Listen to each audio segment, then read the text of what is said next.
est de retour en février. Une émission sous le signe de la crête. Plus énervé C'est bon, que ça jamais. marche, yeah. Plus punk que jamais, plus hardcore que jamais. Herp World. Et Reptiline représente, mon pote. Donc, Les super crêtes. Super crête. Et donc, cette émission spéciale Super crête, on la commence, elle est officiellement sponsorisée par les parrains du punk metal français, Lofofora. Yeah, les darons, on les remercie, eux qui ont sorti, il faut le dire, un excellent dernier album. Une petite parenthèse parce que je sais que parmi vous, il y a pas mal de fans de metal, de punk, etc. Voilà leur dernier album, Les Vanités. C'est une vraie tuerie. Ils sont actuellement en tournée dans toute la France. Ils vont la continuer jusqu'à l'automne. Et il paraît qu'il y a un groupe de Chicanos qui s'appelle Loco Muerte qui va faire pas mal de premières parties de Lofofora à partir d'avril. Donc voilà, on vous donne rendez-vous. Ça sur tous leurs réseaux, Et les c'est amis. notre sponsor. Et c'est grâce à ça qu'on boit du cul. Et buvez du cul. Buvez Et tous du cul. comme me le dit Lofofora. Donc on commence cette émission sous le signe de la crête. Et on va un petit peu changer comme on est des punks. Je te rassure juste 2 secondes, je viens de voir le retour de l'émission et la crête elle te va très bien. C'est Ah, parfait. parfait. Mais tu vas pas Et je l'ai porté pendant longtemps à l'époque. mais photo à l'appui, je pourrais vous montrer ça. On vous Mais, partagera ça si vous êtes sage. donc du coup là effectivement, non mais on verra ça plus tard. Et pour mais ceux qui sont déçus que je n'ai pas de crête, j'ai simplement eu pas le temps de me mettre en beauté ce soir. Donc vous vous Dimitri. contenterez de ma petite coupe de Peaky voilà. Blinders. Et après il a des crêtes mais plus intimes, c'est le retour de Pareil, Pattaya. On vous partagera Voilà. si vous êtes gentils. Crête de coq, bon, une maladie, c'est triste. Hein. Sortez couvert, comme on dit à chaque fois, faites attention. Et donc, voilà, on va bouleverser tout notre programme, hein, puisque aujourd'hui c'est punk, on se lâche, hein, donc, et on a une invitée, elle va venir directement avec Quel nous. invité en plus. Et quelle invitée? Une invitée de marque et super punk, puisque c'est notre chère et aimée collègue Laurine Punky Laurine Pink. Alicia. Yeah, Laurine Alicia, elle est avec nous, elle arrive. Là Punky voilà, Pink. ouais, Punky Pink, yeah. Salut. Salut, check.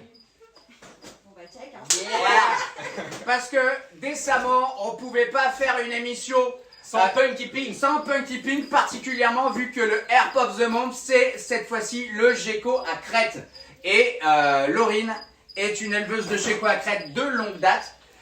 On va vous raconter tout ça et elle en a élevé beaucoup et elle m'a aidé puisque faut le savoir qu'en 2007, quand on est arrivé dans ce local, chez Reptiline, on avait toute une pièce d'élevage de gecko à crête et gecko gargouille.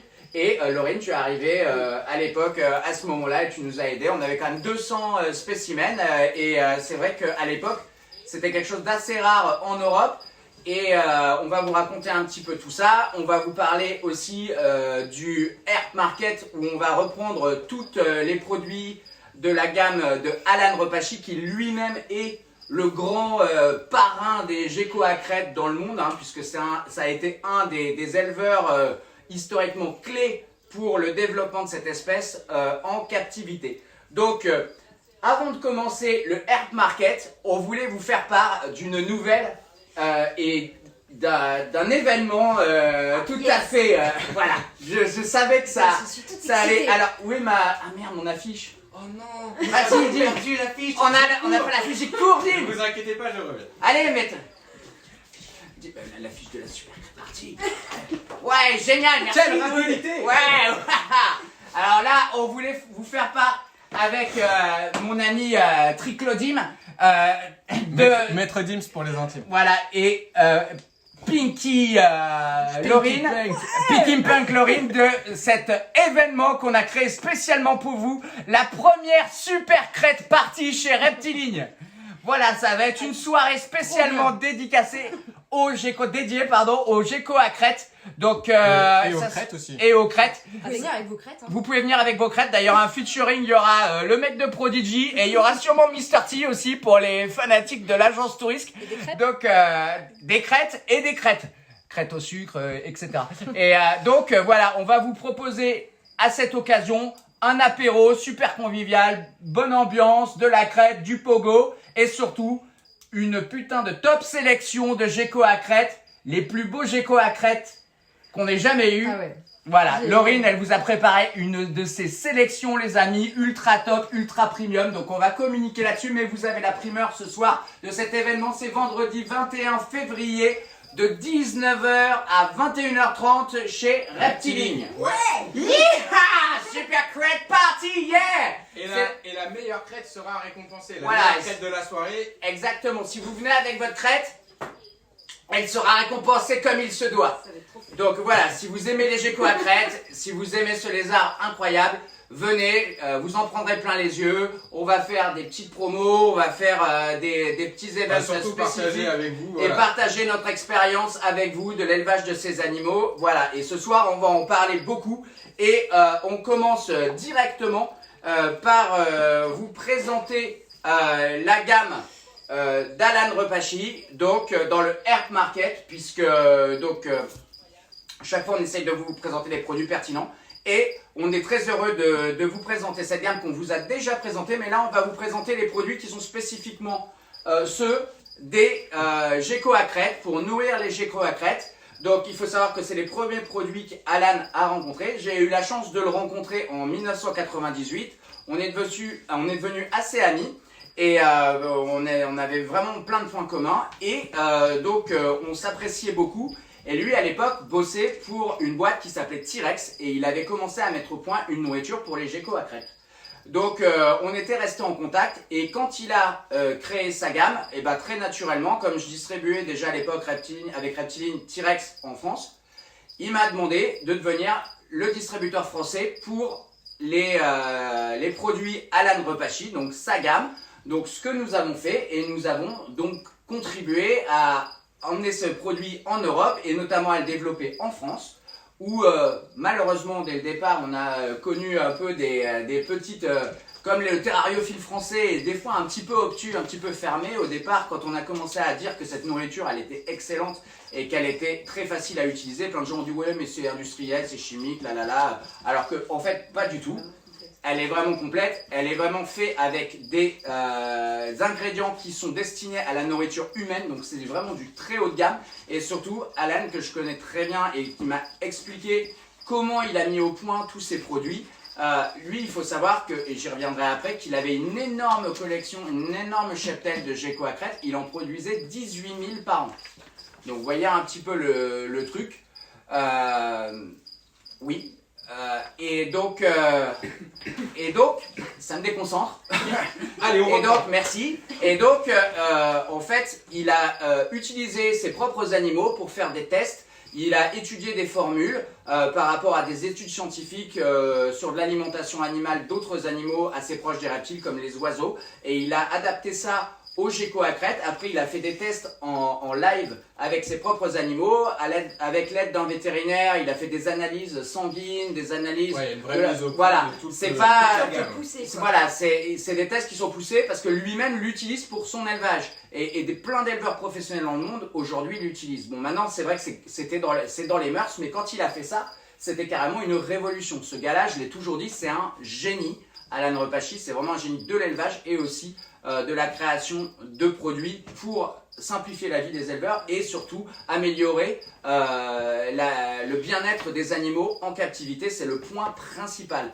Donc en fait, il a développé des produits. C'est pas de simples boîtes avec de la poudre dedans, avec des étiquettes, avec des jolies photos. C'est vraiment des années de travail et de recherche au sein de son élevage pour créer ces produits. Donc, il a créé la nourriture de base pour gecko à crête, qui a été le premier produit distribué et qu'on utilise depuis 2007, nous ici Tous nos chez animaux, Reptiling. tous nos geckos à crête. Voilà, et toi aussi dans ton élevage, Laurine, Oui, j'utilise celui-ci. Voilà. J'ai utilisé T-Rex aussi. Hein. Voilà, oui, voilà, le T-Rex à l'époque, avant qu'il le mette à sa marque. Donc après, il a développé cette nourriture parce que là, le crested gecko de base est au goût banane, qui est un fruit qui est extrêmement apprécié par les geckos à crête, parce que ça a une appétence particulière pour eux. Mais évidemment, de la banane seule, ça serait pas du tout suffisamment nourrissant pour eux. Il y a trop de potassium, etc. Donc, mais il a pris quand même le parfum. Et ensuite, il a commencé à développer cette formule avec d'autres parfums. Donc, ça, je vais te laisser les présenter après. Ouais, Mais le deuxième qu'il a mis au point à l'époque, historiquement, c'est celui à la mangue. Donc, le Crested Gecko Food Mango. Qui est pas mal apprécié, il y a Ouais. beaucoup de retours dessus, hein, positifs. Voilà, de très bons retours, puisque effectivement, on est toujours en contact avec nos clients et aussi avec d'autres éleveurs européens de gecko à crête. Donc ensuite, il a sorti des parfums de saison, donc comme par exemple le Mulberry Madness. Alors Alan, ce qui est cool, c'est que comme je l'ai toujours dit, c'est un mec qui a beaucoup d'humour. Et il aime bien trouver des noms assez fun. C'est vrai qu'aux États-Unis, ils ont tendance à être un peu plus fun qu'ici en France, où c'est vrai que dès que tu fais un peu le con, hein, que tu te colles une crête sur la gueule et tout, on va dire ah ouais non mais les gars reptilignes, ils sont trop rock'n'roll. Non, on a des bons retours. Hein. Voilà. Non, on peut continuer comme ça. Cool. Garde Ah la voilà, soyez cool, c'est bien, c'est franchement cool que voilà, c'est dans la vie, c'est bien d'être sérieux mais sans se prendre au sérieux en tant qu'affaire. Et les Américains ils y arrivent très bien. Donc en fait là c'est la folie à la mûre, la Mulberry Madness. Donc voilà qui est un parfum de saison. Après vous avez le Pineapple Express. Donc pineapple ça veut dire ananas. Donc l'ananas express. Donc ça c'est un parfum de saison. Alors c'est des produits que vous pouvez avoir à certains moments, on les a en stock à certains moments et ensuite voilà, ils disparaissent et ils réapparaissent. Donc c'est pour un peu varier les goûts Voilà. pour vos geckos, que ça soit pas toujours à la banane. Et ensuite, il a mis au point plusieurs formules. Donc, je vais laisser Laurine prendre le relais parce qu'elle connaît très bien ses produits. Donc, une formule. Donc, toutes les formules que je vous ai présentées sont des formules 100% végétariennes. Donc, frugivores, en fait, pour les animaux qui mangent du fruit. Donc, là, ensuite, il a mis au point Cette nouvelle formule qui est une base donc, de Repashy qu'on peut retrouver sur toutes les autres, mais avec des protéines en plus dedans.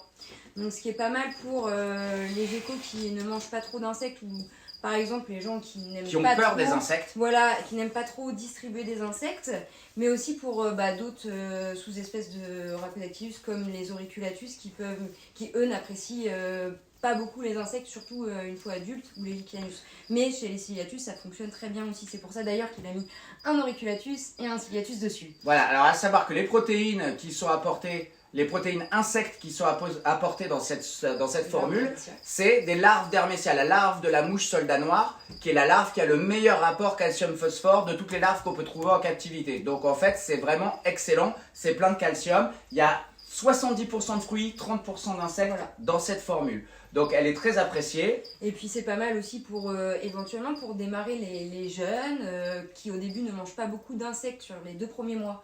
Exactement. Donc vous voyez, c'est une formule qui a pas mal d'utilité. Ensuite, il a mis au point cette formule qui s'appelle le Super Pig. Vous voyez toujours. Réhausseur de pigments. Voilà. Et elle s'y connaît en réhausseur de pigments. Ah ouais, j'en mets dans mon shampoing. Exactement. Elle en mange utilise aussi. tous les jours. Regardez. Et en fait, explique-nous à quoi sert cette fabuleuse Donc du coup nourriture. c'est une petite poudre un peu orangée que vous pouvez mettre dans vos mixtures et aussi mélanger à votre calcium pour rehausser tous les pigments de votre lézard et rendre les couleurs plus éclatantes sur du long terme. À ne pas utiliser à outrance non plus pour éviter d'abîmer les reins ou autre. Et moi je l'ai testé sur bonne année facile, voire plus, et ça fonctionne vraiment bien. C'est vraiment top et il l'apprécie et c'est assez appétant même si l'odeur au début nous paraît pas attirante pour nous, mais eux ils le ressentent pas spécialement et c'est vraiment super. Vous pouvez l'utiliser si vous voulez voir un petit peu plus vos geckos en fire up. Voilà, fire up ça veut dire quand ils ont leur couleur, on va vous expliquer que les geckos à crête changent de couleur d'une manière assez importante, assez drastique en fonction de la luminosité, de la chaleur, de l'humidité, de plein de choses. Et en fait ça, dedans il y a du bêta-carotène, en fait c'est que du naturel, hein. C'est pas des trucs chimiques, c'est pas de la triche, quoi que ce soit. C'est une alimentation qui permet aux couleurs d'exploser chez vos animaux. Donc si vous voulez faire des belles photos ou quoi que ce soit, vous pouvez donner cette nourriture. En plus c'est un peu un complément. Voilà, et il y a bien marqué par contre, attention, c'est pas une nourriture complète, c'est vraiment un supplément. Voilà, tout à fait. Ajoute. Et donc ensuite, l'année dernière, il a créé le Banana Cream Pie. Donc là, c'est une nourriture qui va se donner en complément aussi. C'est pas une nourriture complète. C'est plutôt une friandise à la banane qui peut se faire soit sous forme de poudre mélangée avec de l'eau froide, soit sous forme de gel mélangé avec de l'eau bouillante, exactement comme les grepailles, etc. Toutes les nourritures en gel que Alan a mis au point. Donc après, est-ce que j'oublie quoi que ce soit? Ah oui, et en parfum de saison, j'avais oublié, il y a aussi le Cherry Bomb, la bombe à la cerise. Voilà. Donc vous voyez, un maximum de choix, de la qualité. Vraiment varié. Voilà. Vous pouvez apporter beaucoup de goût varié. Et puis à vos vous gécos à adapter crête. au régime alimentaire de votre lézard. S'il n'aime pas trop les insectes, et ben dans ces cas-là, on prend le Grubs and Fruits. Et sinon, on prend d'autres formules. Voilà, et c'est vraiment une gamme incroyable qui a été mise par un monsieur incroyable qui est un véritable éleveur. C'est pas un monsieur qui fait juste du marketing. Donc voilà, et on est très fiers de la réussite de ce produit puisque Reptiline a été une fois de plus la société qui a permis à ce produit d'être diffusé en France au départ, et maintenant plein de gens le distribuent et tout, c'est vraiment cool.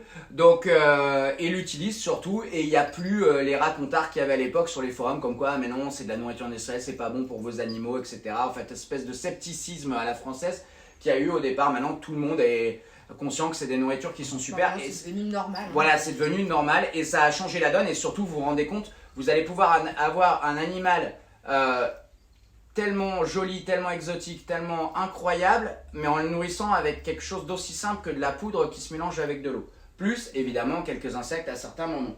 Donc, on en vient à nos fameux geckos à crête, puisque c'est ça qui nous intéresse aujourd'hui, et on a Laurine qui va pouvoir bien nous en parler. Alors, comme d'habitude, je vous ai préparé mon petit panneau. Donc, le gecko à crête, donc son nom scientifique, c'est aujourd'hui Corelophus ciliatus, mais à l'époque, le nom de genre était Rhacodactylus. Donc c'est pour ça que dans le jargon terrariophile, vous entendez souvent des anciens, alors maintenant elle devient aussi une ancienne, hein, dire ça c'est un racco. Voilà. Attends, j'ai un décollage. Ah, voilà, une punaise. Assistante, appuyez-moi sur la crête. Donc c'est un genre de gecko, le genre Rhacodactylus et Corelophus, qui est endémique de la Nouvelle-Calédonie. Les Corelophus ciliatus, on les trouve dans le sud de la Nouvelle-Calédonie, qui a un territoire français d'outre-mer. Ah. Donc, d'ailleurs, c'est pour ça que c'est un scientifique, Guy Chenot, qui les a décrits en 1866. Donc, leur description remonte à très longtemps. Donc, ils ont une histoire incroyable, vous allez voir, ces petits lézards. Et ils vivent sur plusieurs îles de la Nouvelle-Calédonie, donc sur l'île de Grande-Terre, l'île des Pins et l'île de Cotomo. Donc le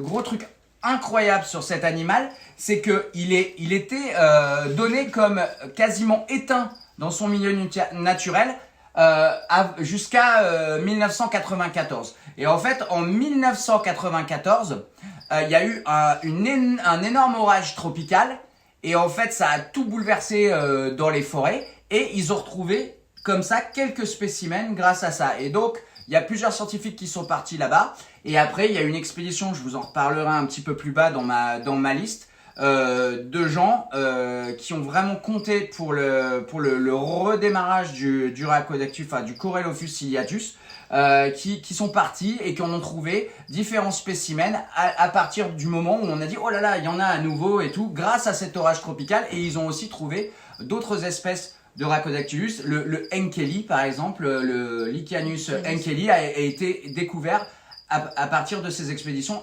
après cet orage tropical. Donc vous voyez, c'est une histoire incroyable et qui ne s'arrête pas là. Donc c'est un animal qui vit donc dans les forêts primaires. Il vit à peu près à 2-3 mètres de haut, du bas des arbres jusqu'à 2-3 mètres de haut. Il est donc arboricole principalement. C'est un petit lézard qui est plutôt crépusculaire et nocturne. Donc la journée, en général, il dort. Donc un animal qui fait à peu près entre 18 et 20 cm avec la queue. Donc un lézard d'une belle taille mais pas trop gros. Donc tout le monde peut l'avoir, qui est vraiment calme, qui ne mord pas, ça on en reparlera après. Au niveau de la longévité, en plus c'est un lézard malgré sa petite taille qui vit vraiment très bien, en tout cas en captivité on sait qu'il vit entre 15 à 20 ans. Oui, Donc surtout pour les mâles. Du coup. plutôt vieux, surtout pour les mâles, puisque comme d'habitude, les mâles, ils n'ont pas l'effort de la production des œufs. Et donc, puisqu'on en parle, c'est un animal qui est ovipare, pardon. Donc, ça veut dire qu'il pond des œufs. Oui. Donc, en fait, comme beaucoup de geckos, les femelles pondent des œufs 2 par 2. Donc, 2 œufs par 2 œufs, entre 5 à 6 fois dans l'année. Donc, on peut avoir entre 10 à 12 œufs par femelle. Donc, Excuse-moi. Je Ça t'en prie, peut avec arriver plaisir. de temps en temps qu'une femelle ne ponde qu'un seul œuf. C'est beaucoup plus rare, mais ça peut arriver. voilà, ça arrive. Ça arrive, donc no panique. Hein. Voilà, arrive. ça peut arriver. Donc en général, en fait, les œufs qu'elles pondent, contrairement à certains geckos qui les collent, arboricoles qui les collent sur des parois, comme par exemple les geckos toqués, elles vont aller les enterrer dans le sol. Et c'est pour ça qu'il va falloir leur fournir des boîtes de ponte. On en parlera avec Laurine. Donc ensuite, donc, tous les geckos à crête, donc les geckos à crête ne sont pas protégés par la Convention de Washington. Ils sont considérés comme sensibles par l'IUCN, donc l'organisme qui a pour tâche de définir si un animal est sensible, est vraiment en voie de disparition ou pas. Donc il est considéré comme sensible, mais il ne fait pas partie, il n'est pas annexé à la Convention de Washington. Il est uniquement annexé au règlement européen. Il est en annexe D, c'est une protection locale et mineure. Donc c'est pour ça d'ailleurs qu'aujourd'hui dans la nouvelle réglementation française, avec depuis les arrêtés d'octobre 2018, 8 octobre 2018. 8 octobre 2018, ils sont malheureusement, on doit les marquer et les inscrire sur le fichier IFAP. Ce qui, de notre point de vue d'éleveur, et je vais vous expliquer pourquoi, est un peu une aberration puisque on peut dire sans problème qu'il n'y a zéro importation de ce gecko qui est totalement protégé sur son milieu et en fait qui se reproduit tellement bien en captivité que 100% des animaux que vous trouvez partout en Europe, aux États-Unis, etc. sont nés en captivité à 100%. Comme je vous le disais, des éleveurs comme Alan Repashy sont capables d'en produire 18 000 par an. 18 000. Ce qui est énorme. Voilà. Nous, à l'époque, quand on avait notre cheptel, on en produisait plusieurs centaines par an. C'était vraiment déjà énorme pour l'époque, mais sauf que on avait... Des fois, on est un peu trop en avance sur notre temps chez Reptiline et en fait... trop visionnaire. Ah voilà, moi j'avais trouvé ce lézard génial en rencontrant Alan Repashy. Je m'étais dit, putain, il faut l'élever, les gens ils vont triper. C'est un lézard qui a l'air hyper exotique, on dirait que c'est hyper difficile à maintenir, à reproduire. En fait, pas du tout, ça se reproduit facilement, c'est simple, c'est abordable par tous, par un jeune, par un moins jeune, c'est vraiment super lézard. J'étais persuadé que ça aurait un succès phénoménal ici en France et en Europe. Et ce qui est le cas aujourd'hui, mais à l'époque, c'est vrai que quand on en produisait, personne ne savait ce que c'était, donc en gros, c'était difficile de les vendre. Mais donc voilà, après on a ralenti un petit peu, puis maintenant on s'y remet. Parce que voilà, à nouveau, c'est enfin populaire et ça vaut le coup parce que c'est vraiment des espèces qui sont hyper intéressantes, toutes les espèces de Rhacodactylus.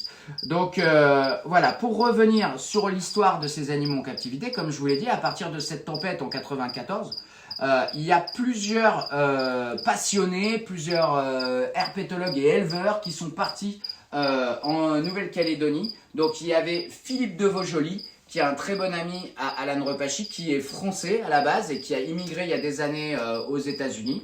Il est parti avec Frank Fast, un Américain, et ils ont trouvé, et ils avaient des autorisations pour pouvoir aller chercher ces animaux, en prélever un tout petit peu, et ils ont ramené certaines souches aux États-Unis.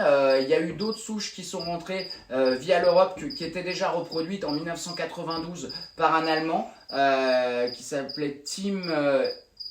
Kyle ou quelque chose comme ça. Enfin bref, un éleveur allemand. Et donc en fait c'est comme ça qu'ils ont construit aux États-Unis leur pôle génétique qui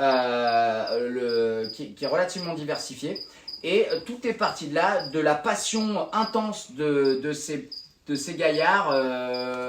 Et ils ont écrit d'ailleurs un excellent livre que j'avais eu à l'époque, qui est assez vieux et qui doit être complètement introuvable maintenant. Donc voilà, qui raconte un peu l'histoire des Rhacodactylus en règle générale. Et donc il est écrit par Philippe de Vaujoli, Frank Fast et Alan Repashy.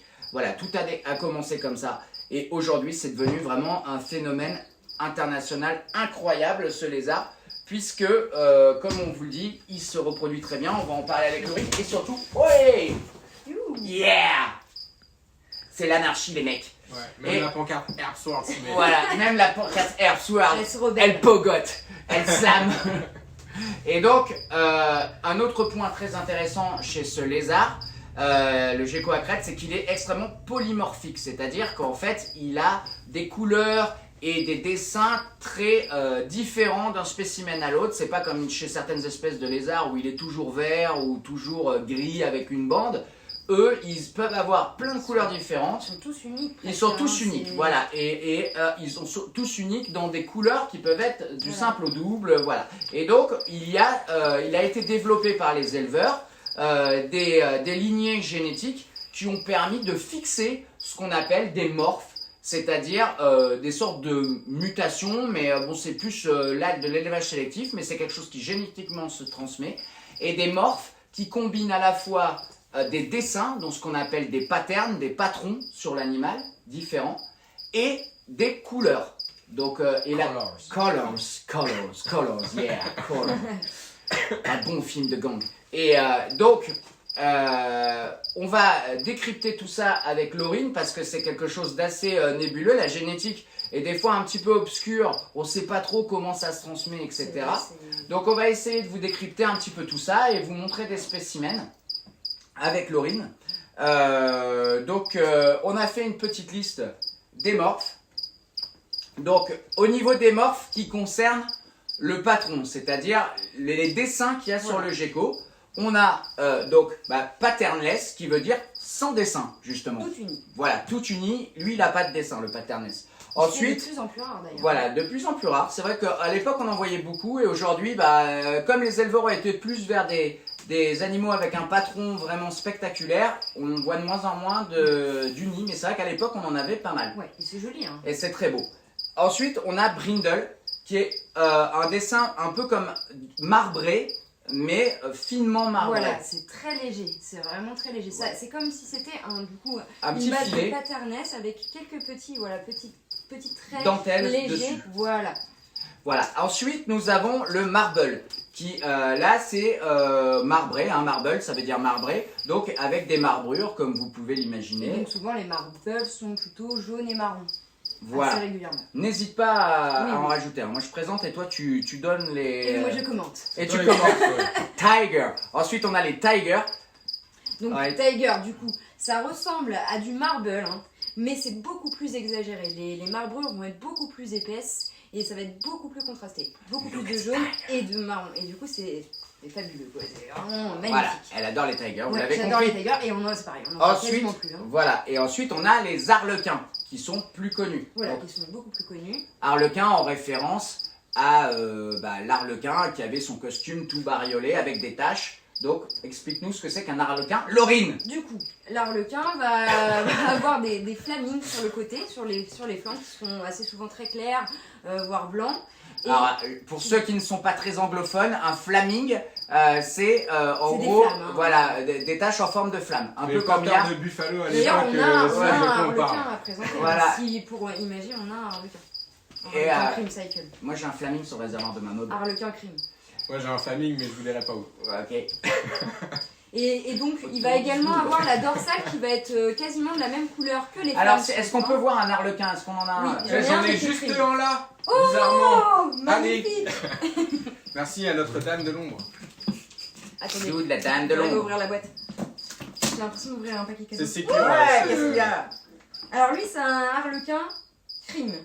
Attends, ça. Hop, merci. Alors, comme vous pouvez le remarquer, alors il faudra qu'on voit avec un gecko qui a une queue. Normalement, ils ont une queue. Donc quand Mais ils... celui-ci, c'est le seul qui a pas de Voilà, queue. alors c'est le seul qu'on va vous présenter qui n'a pas de queue. Pourquoi? Parce qu'il y a une particularité chez ce lézard, quand il se sent en danger, c'est courant chez beaucoup de lézards, quand il se sent en danger, quand il est stressé, quand il a trop chaud, quand il a peur, il peut de lui-même faire ce qu'on appelle une autotomie, c'est-à-dire qu'il va lâcher sa queue. Et c'est assez impressionnant à voir, on voit ça bouge comme ça au niveau de la queue, on dirait des espèces de petites tentacules comme une créature de Star Ouais, Wars qui... Ça bouge Voilà, pendant un long ça moment. bouge et chez le Coelophus ciliatus, ça ne repousse pas. Il reste comme ça, face back, quoi, vraiment sans la queue. Alors que par exemple chez le Rhacodactylus auriculatus, son cousin, le gecko gargouille, la queue repousse. repousse. Donc au bout de la queue, il y a un Chez petit les tampon. geckos léopards, la queue repousse aussi. Ouais, bah c'est pas le thème, bon, toi. c'est Arrête-toi les verres de gecko léopard là. Ouais, ils sont magnifiques nos petits geckos à crête. C'est vrai. Voilà, alors explique-nous. Donc du coup ça c'est un arlequin mais crime. On Crime, ça veut dire de couleur crème. de couleur crème. Donc vous voyez il est très très clair, très crème, comme une crème fraîche, un peu. Voilà, Ça, elle l'image. pense qu'à bouffer. Voilà. Et donc du coup il a ces fameuses flammes sur les flancs. Donc il peut être extrême arlequin si les flancs viennent toucher la dorsale. Donc Les là, flammes. si les flammes viennent toucher la dorsale, il peut être extrême.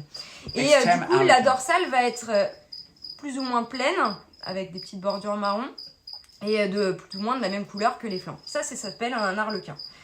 Et on peut observer aussi sur ce spécimen qu'il a des taches noires. Voilà. Donc ça, c'est une coloration aussi. Bon, ça vient dans les colorations, Ça, en fait, mais qu'on appelle dalmatien. Donc lui, il en a très peu. J'ajouterais dans le jargon Ouais. précis qu'eux ils appellent ça dal spotting. Donc ça veut dire qu'en fait il n'a pas assez de taches pour être nommé dalmatien, mais qu'il en a un petit peu quand même. Voilà. Alors un vrai dalmatien aura plein de petites taches noires. C'est en référence au chien, bien sûr, le dalmatien. Et je peux ajouter aussi qu'il a des petites caractéristiques sympas, notamment ce qu'on appelle le blushhead. C'est en gros c'est comme s'il avait du blush sous la gorge. C'est-à-dire du blush pour les gens qui se maquillent pas comme nous, ça veut dire quoi? Ouais, du fard. farajou. Ouais. Il Voilà. a du farajou sous Il la... s'est fait beau. Alors, Voilà. ce qui n'a rien à voir avec la morphe, mais qui est... Alors, vous voyez que ça saute très bien parce que c'est arboricole. Non, Jumpy. Alors, Jumpy, ah, elle l'a appelé Jumpy. Et alors, ce qui une autre caractéristique qui est très recherchée chez les éleveurs un petit peu chevronnés de cette espèce-là, quand on veut faire un beau standard, c'est la largeur de la tête et la longueur de la crête. Donc en fait, c'est pour ça qu'on les appelle gecko à crête, hein, c'est pas pour rien. Regardez, ils ressemblent carrément. Si vous regardez bien, il y a vraiment un air de famille avec le chanteur de Prodigy, quoi. Hein?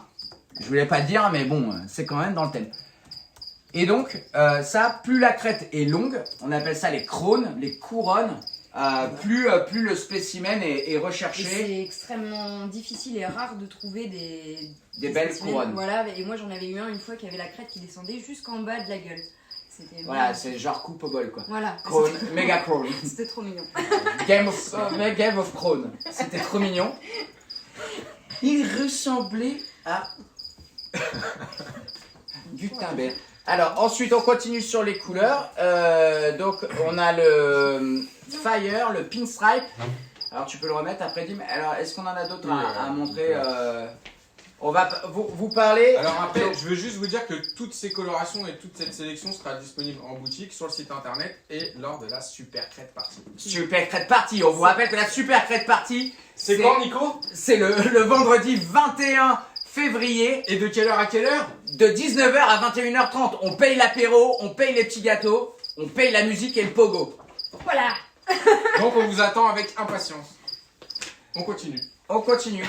Donc du coup, On en est au Fire. au Fire. Donc Fire, du coup je trouve que l'appellation est un peu moins Laurine n'est justifiée. pas hyper pro Fire. Voilà. Parce que, en fait, c'est quoi un C'est Fire? un Fire, c'est comme un arlequin mais il est dépourvu de flammes sur les côtés. Donc Ce qui est bizarre, puisque Voilà. normalement, un Fire, il devrait avoir plus de flammes. Donc imaginez, voilà, il a toute sa dorsale comme un arlequin mais sur les côtés il n'y a rien. Donc, ensuite, on est sur les pinstripes. Voilà, donc là sur Full la- pinstripe. il y a pinstripe, full pinstripe, Il y en a reverse là-bas pinstripe. Oui, il y a un full pinstripe dark. Ouais, c'est ça. Dark. Dark, Voilà. alors c'est lié à sa coloration foncée. Alors, il faut savoir que la coloration peut changer extrêmement. Il peut être beaucoup plus foncé que ça. C'est parce que là, on les a exposés à la lumière. Voilà, S'ils les- étaient dans le noir pendant longtemps avec un petit peu d'humidité, ce serait beaucoup Là, il plus est foncé. en couleur de jour. Voilà, Il est en train de se transformer Ouais, donc petit faut rappeler à que c'est petit des en- animaux qui sont nocturnes et donc du coup qui vont avoir leur plus belle couleur la nuit. exactement.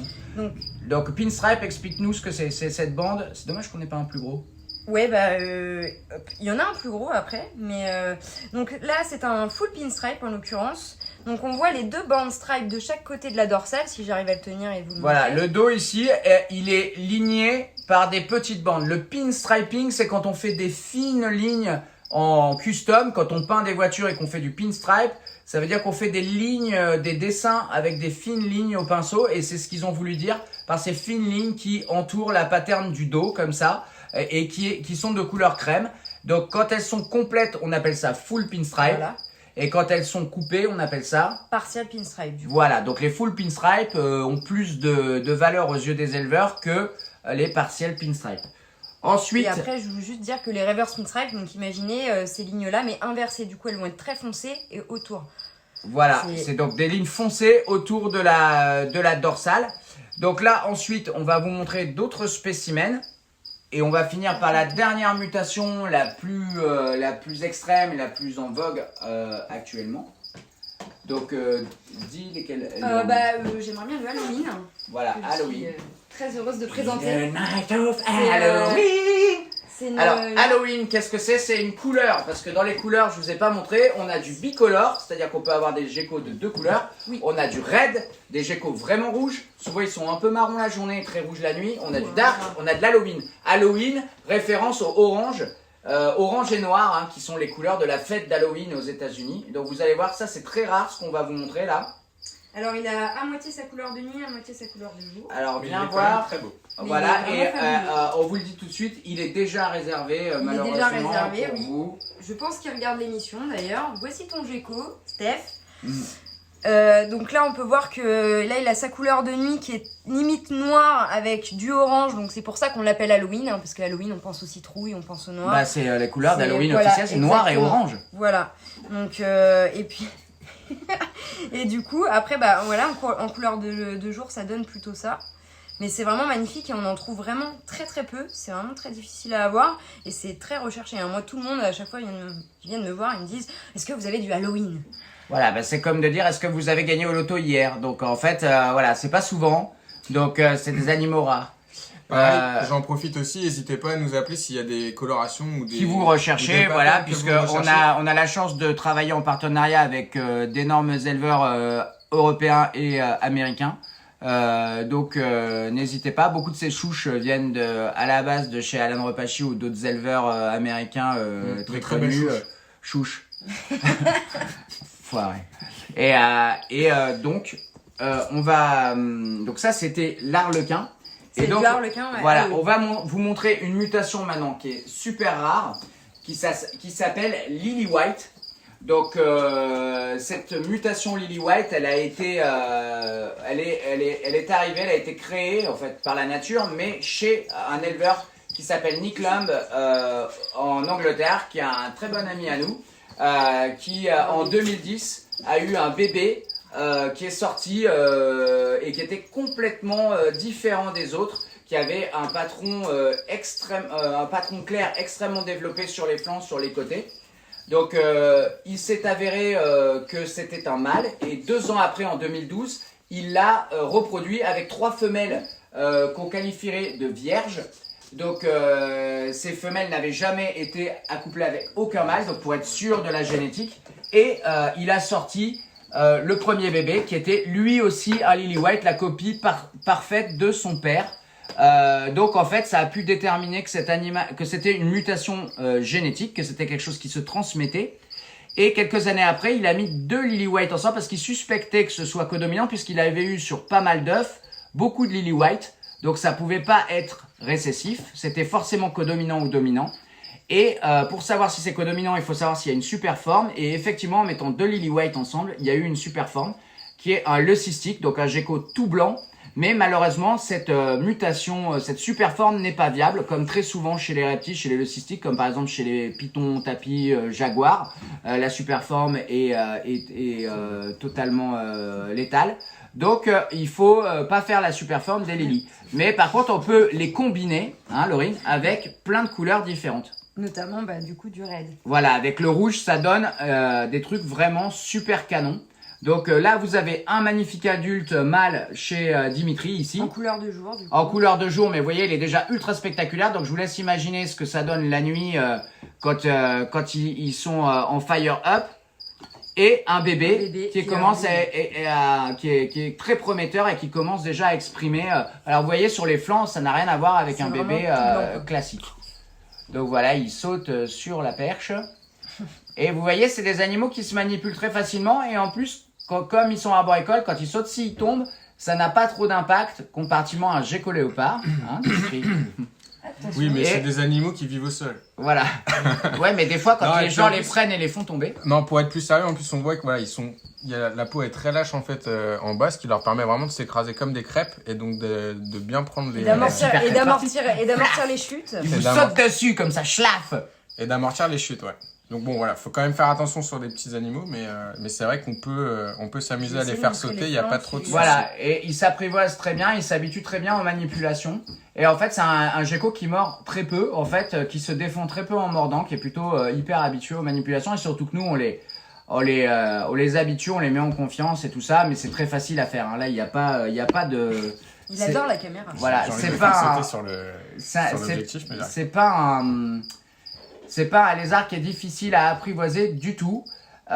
Donc après au niveau donc on va vous montrer d'autres spécimens. Tu en as sélectionné d'autres. On a vu le dark, on a vu le Halloween. Il n'y avait pas des extrêmes ou des Si, trucs il y a comme ça mon super extrême Voilà. la mort qui tue. Alors on va vous en montrer un dernier et après tout le reste on vous invite à venir à la super crête Ouais, party. Yeah, Une vendredi super 21. sélection de la mort. Là vous verrez, on va vous montrer du lourd. Et donc on va finir avec celui-là, voilà. Extrême. Ouais, oui, c'est ça. On va montrer ce que c'est qu'un extrême harlequin. Et ça, c'est une mutation que j'aime particulièrement. Enfin, c'est une forme que j'aime particulièrement. Et puis lui, il est vraiment. Celui-là est vraiment très joli, vous allez voir. Hein Pourquoi tu aimes cette forme? T'aimes pas les strikes, toi? Non, j'aime les extrêmes harlequins parce que j'aime ce qui est extrême, comme par exemple le grindcore. Et j'aime les harlequins, je trouve ça me rappelle le carnaval de Nice, tout ça. Alors venez voir ça, cette petite beauté. Mon âme pince.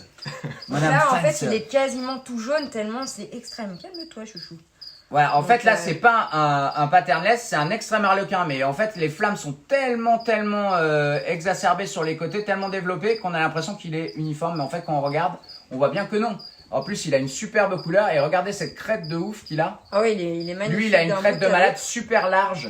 Ça c'est une caractéristique vraiment un peu comme les standards qu'on peut trouver dans les chiens de race. On a développé des choses qui étaient Alors, Laurie, d'avoir une Tu as tête perdu ton gecko? bien large, bien triangulaire et avec une crête vraiment très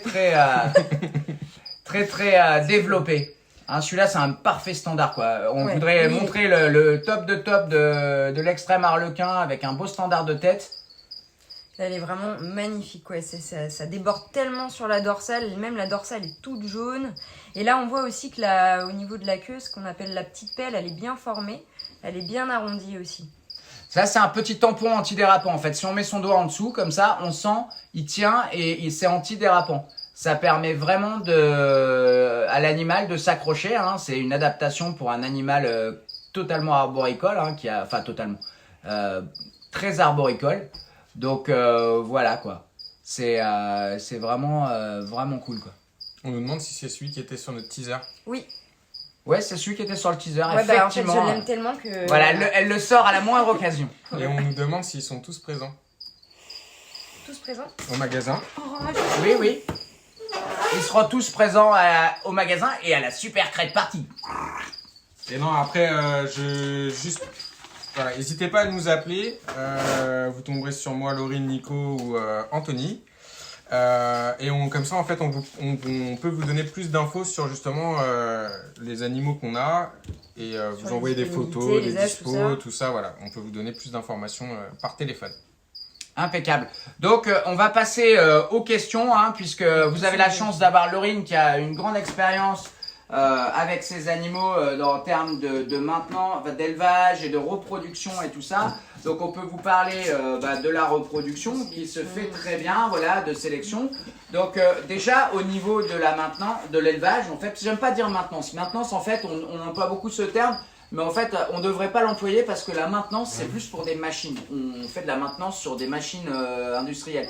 En fait, on fait de l'élevage et de la reproduction. On fait de l'élevage, pas forcément en faisant de la reproduction. L'élevage, c'est-à-dire avoir ces animaux, les élever en captivité. Donc en fait, déjà, au niveau du terrarium, pour des adultes, parle-nous un peu de l'installation qu'il faut. Parce que c'est un gros point positif aussi, c'est qu'il n'y a pas besoin de beaucoup de matériel pour cette espèce.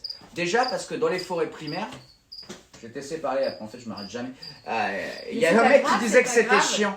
Non, Et, parce que tu parles pas trop la journée, du coup le soir tu... C'est vrai, ouais, c'est vrai. La journée je suis timide. Et en fait c'est que là où ils transforme. vivent en Nouvelle-Calédonie, on croit que Ah bah, toujours dès qu'ils sont à la les crête, reptiles vivent dans des pays chauds, forcément. Non, en fait, c'est un pays, la Nouvelle-Calédonie, il fait pas très chaud. Et en fait, dans les forêts dans lesquelles ils vivent, c'est des forêts tempérées. Donc en fait, c'est des animaux qui n'aiment pas beaucoup les fortes chaleurs. Et donc, la température d'élevage de journée la mieux que tu aies trouvée, Laurine, pour C'est nous entre 24 et 25 degrés. Parce que on entend et on voit tout. Hein. Il y en a qui les élèvent entre 18 et 20 degrés, d'autres qui les élèvent entre 25 et plus. Moi, j'ai essayé toutes les techniques possibles. J'ai tout observé et entre par exemple 18 et 20 degrés, comme je lis assez souvent un peu partout, ils sont quand même moins actifs, ils ont moins d'appétit, ils ont une croissance plus lente. Hein, ça va. C'est trop frais en fait. C'est un peu trop frais. Pour la journée, hein, parce que la nuit, Voilà, la nuit, il n'y a aucun problème. La journée, voilà, moi j'ai découvert que c'était un peu trop frais. Ça se fait, hein, s'il y a une nuit où ça descend, il ne va pas mourir, hein, tout va bien. ouais, ils peuvent rester Et- quelques jours comme ça. Mais bien sûr. à 24-25 degrés, ils sont en parfaite bonne santé, ils sont très actifs et ils mangent très très bien. Et ça couple parfaitement à cette température-là. Par contre, quand ça dépasse les 27-28 degrés, là ils commencent aussi à être plus léthargiques, à moins manger parce qu'il fait trop chaud. Alors attention, pour des adultes, l'été, quand il y a des périodes de canicule, on ne peut pas tous s'acheter un climatiseur. Hein. Voilà. Donc il suffit juste de fermer les volets, de pulvériser un petit peu plus régulièrement pour rafraîchir. Ils vont pas mourir s'il fait 31 une journée ou deux. Voilà, disons que ça peut monter la journée même jusqu'à 31, mais c'est impératif que la nuit ça redescende. Voilà. Ça peut pas rester à 31 trop longtemps. Donc Après- faut que la nuit, il faut baisser. Donc mettez vos geckos, votre terrarium dans l'endroit le plus frais de votre maison pendant les fortes chaleurs de l'été. Les laissez pas en soupant, Voilà. tout ce Et genre puis de après, choses. surtout quoi. faire attention aux juvéniles qui eux se déshydratent très Voilà, rapidement. donc il faut Ouais, pulvériser. sur les adultes, ça peut encore passer Oui, parce que ça- moi je l'avais eu, j'ai eu le cas parce que dans ma pièce il faisait chaud et Mm. ça a tenu. Après, c'est vrai qu'on a eu des retours aussi comme quoi c'était plus compliqué pour certains animaux. Alors après il fait vraiment Donc, très chaud et qu'ils sont en Ouais, quand il fait alerte, très chaud, en c'est garage stress. en direct. En stress thermique, ils peuvent aussi perdre leur queue, tout simplement, sans qu'on y fasse rien. Ça, c'est aussi un risque. Donc, en fait, C'est bon, ouais. voilà, ce qu'il faut retenir, c'est que l'expérience de Laurine, et je peux vous dire qu'elle est énorme, puisqu'elle a travaillé dans notre élevage à l'époque avec plus de 200 spécimens, plus après, elle avait tout son élevage chez elle. Donc, ça remonte à 2007, donc ça fait quand même maintenant 12 ans. Tu vois, ouais, t'as vieilli quand même. J'ai l'impression que t'es jeune.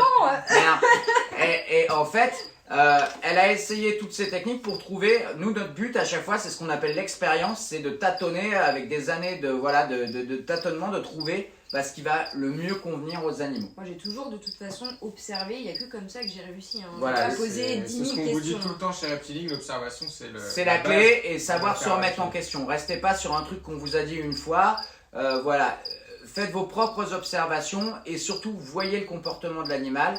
Il va mieux comme ça, et ben on fait comme ça. Tant pis s'il y a marqué sur la fiche d'élevage de un tel que c'est telle température, on s'en fout ça. Ce qui est important, ou sur Facebook on vous a dit que, sur le groupe machin, non. C'est comment votre animal réagit. Est-ce qu'il est mieux, est-ce qu'il mange mieux, est-ce qu'il est plus actif, voilà, etc.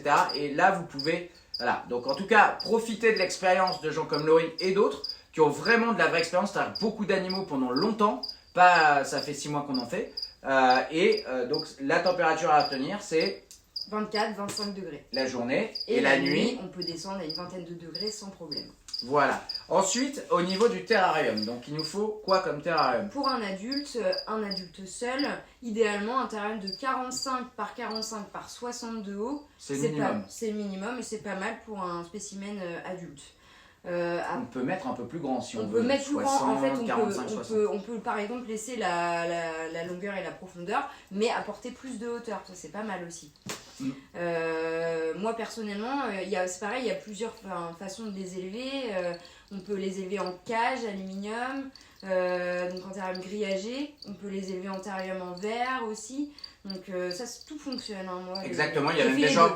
qui utilisent des terrariums en bois avec beaucoup de succès. Bon, c'est un peu plus galère à nettoyer parce qu'il faut savoir que c'est des animaux qui font des fientes comme des oiseaux sur les parois. En fait, ça fait leurs besoins là où ils sont, hein, comme un oiseau. Et c'est très liquide puisque, comme on vous l'a dit, ils sont, enfin, je sais même pas si on l'a dit, mais ils sont omnivores en fait. C'est-à-dire qu'ils mangent dans la nature, ils mangent des insectes et des nectars de fruits. Ils mangent des insectes quand c'est la saison des insectes et ils mangent des nectars de fruits quand Quand c'est la saison du nectar. voilà, quand il n'y a plus d'insectes et que en fait il n'y a plus que des fruits pourris, entre guillemets. C'est comme ça qu'on fait un nectar de fruits, hein. C'est un fruit gâté qui fait le nectar. Et donc, en fonction des saisons, ils changent d'alimentation, donc ils sont très adaptables. Donc c'est vrai que c'est pour ça qu'en captivité, c'est très facile de les nourrir, et surtout grâce aux nourritures qu'on vous a présentées. Tout ça pour dire qu'ils font des fientes vraiment liquides et qui sont sur les parois. Donc c'est vrai que le bois, c'est pas non plus le truc le plus facile à nettoyer. Les éleveurs professionnels, notamment, j'ai eu la chance de voir les installations d'Alan Repachi. Lui, il avait tout en cage, en aluminium. Donc en fait des cages avec des buildings de cachettes en boîte à œufs, etc. pour que les animaux puissent avoir des barrières visuelles. Donc vous pouvez très bien le faire avec des plantes parce que les boîtes à œufs c'est bien pour l'élevage, et les animaux ça leur va très bien, mais pour l'œil, les plantes c'est mieux. C'est un peu une esthétique. Voilà, c'est un peu une esthétique. Donc lui il avait des cages et ce qui fait que c'est très facile à changer et à nettoyer au jet et tout ça. Vu la quantité qu'il Voilà, avait. il avait 4000, plus de 4000 reproducteurs, voilà, donc il a trouvé des moyens simples et efficaces de bien les maintenir en bonne santé et de bien les entretenir surtout. Donc les cages peuvent marcher très très bien et vous pouvez mettre des plantes dans les cages. Et aussi, au niveau de l'équipement, on n'a pas besoin d'énormément de choses. Du coup, donc, qu'est-ce que tu recommandes? Du coup, avant, regardez quelle température fait dans votre pièce. Parce que si vous avez déjà 23 à 24, ce qui est assez rare dans une habitation classique. Ça peut. Il y a des souvent, gens qui sont frileux, moi j'aime bien. 20, oui, moi aussi. Mais... Bah voilà. Et oui, mais c'est pas tout le monde. Et si vous avez déjà 23, 24, il va pas y avoir besoin de rehausser grand chose. Mais si vous avez une pièce qui est plutôt à 20 degrés, dans ces cas-là, on va plutôt placer un petit tapis chauffant sur une des parois en hauteur pour juste avoir les quelques degrés supplémentaires nécessaires. Exactement. Donc en fait, il n'y a pas énormément besoin d'équipements supplémentaires de chauffage. Il n'y a pas besoin, vu qu'ils sont crépusculaires et nocturnes, il n'y a pas besoin d'éclairage UV.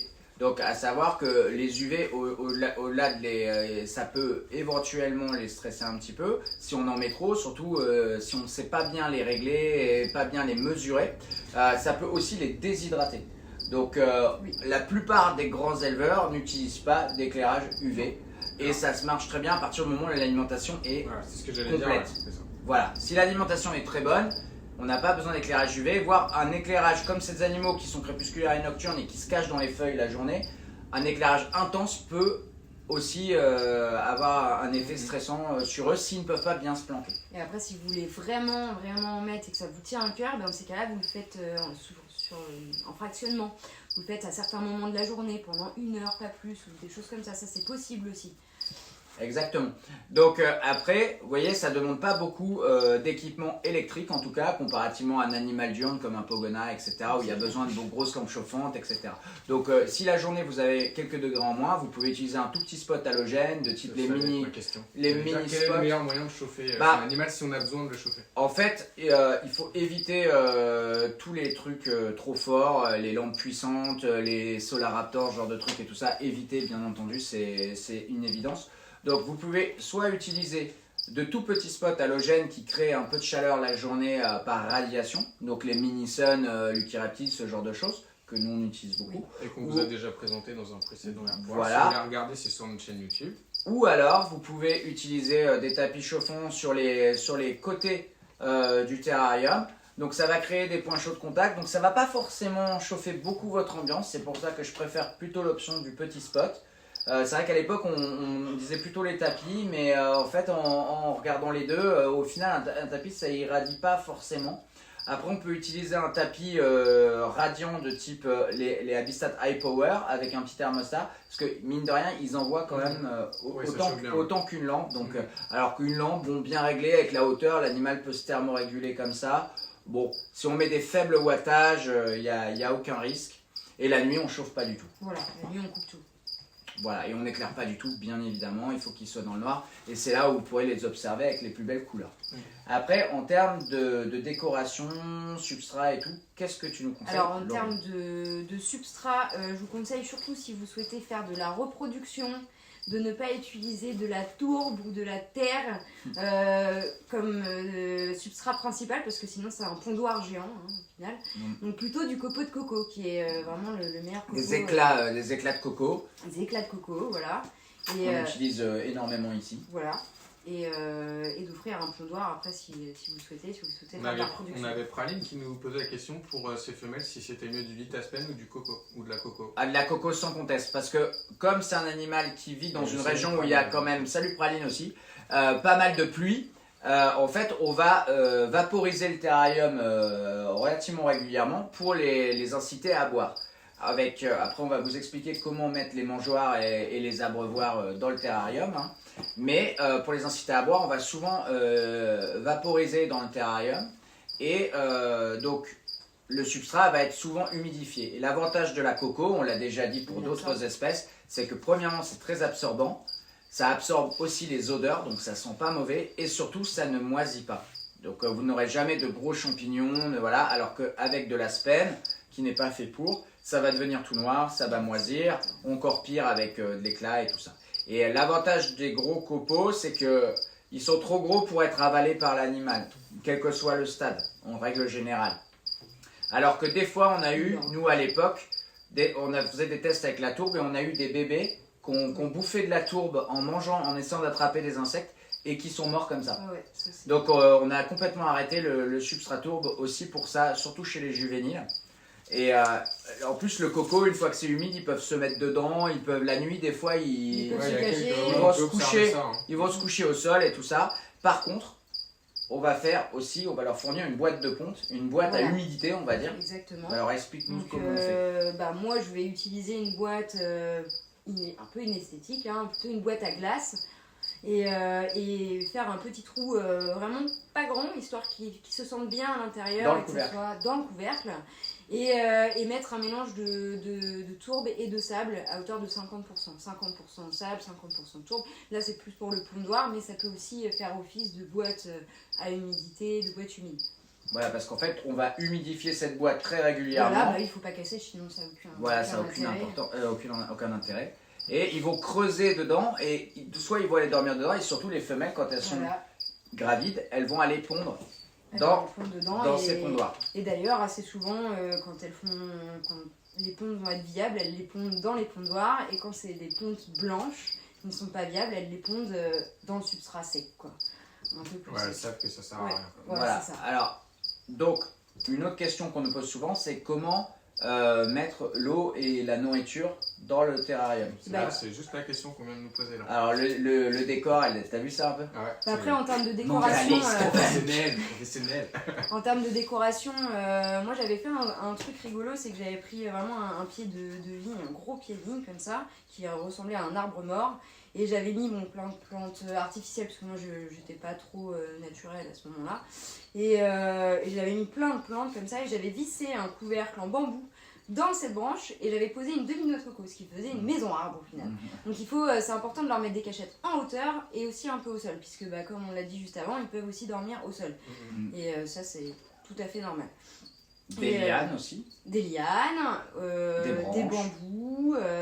Souvent, on offre des bambous tunnels. En fait, c'est des bambous avec des trous où ils peuvent aller se cacher. Où on peut aussi avoir l'espace de passer la main si on doit aller l'attraper. Ça, il faut y penser. Hein. Voilà, ouais. Mettez-leur pas des noix de coco entières où vous ne puissiez pas aller les récupérer. Voilà, hein. ça c'est Donc, les vachement. bouchers qui ont des mains énormes, bah pas de bambou pour eux. Ouais. Désolé les gars. Coincé.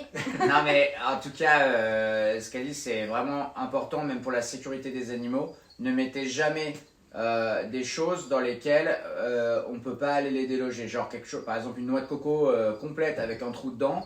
Bon, c'est compliqué après pour aller l'en sortir et il peut rester dedans, voilà. Et non plus, il faut faire attention à des choses où ils peuvent pas se coincer la queue et Voilà. tout ça. Donc étudiez bien votre décor. Donc un maximum de branches, utilisez du chêne-liège. Le chêne-liège, les branches de chêne-liège, l'avantage c'est que c'est imputrescible, donc on peut pulvériser et tout. Il n'y a aucun problème. Et c'est assez esthétique.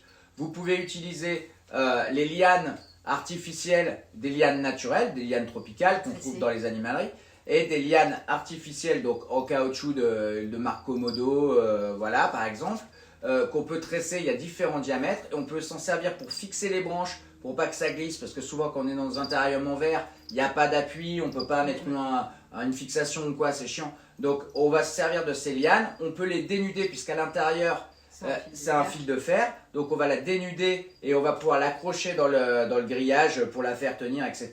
Et on peut faire des choses très jolies, très esthétiques et pratiques et qui durent dans le temps.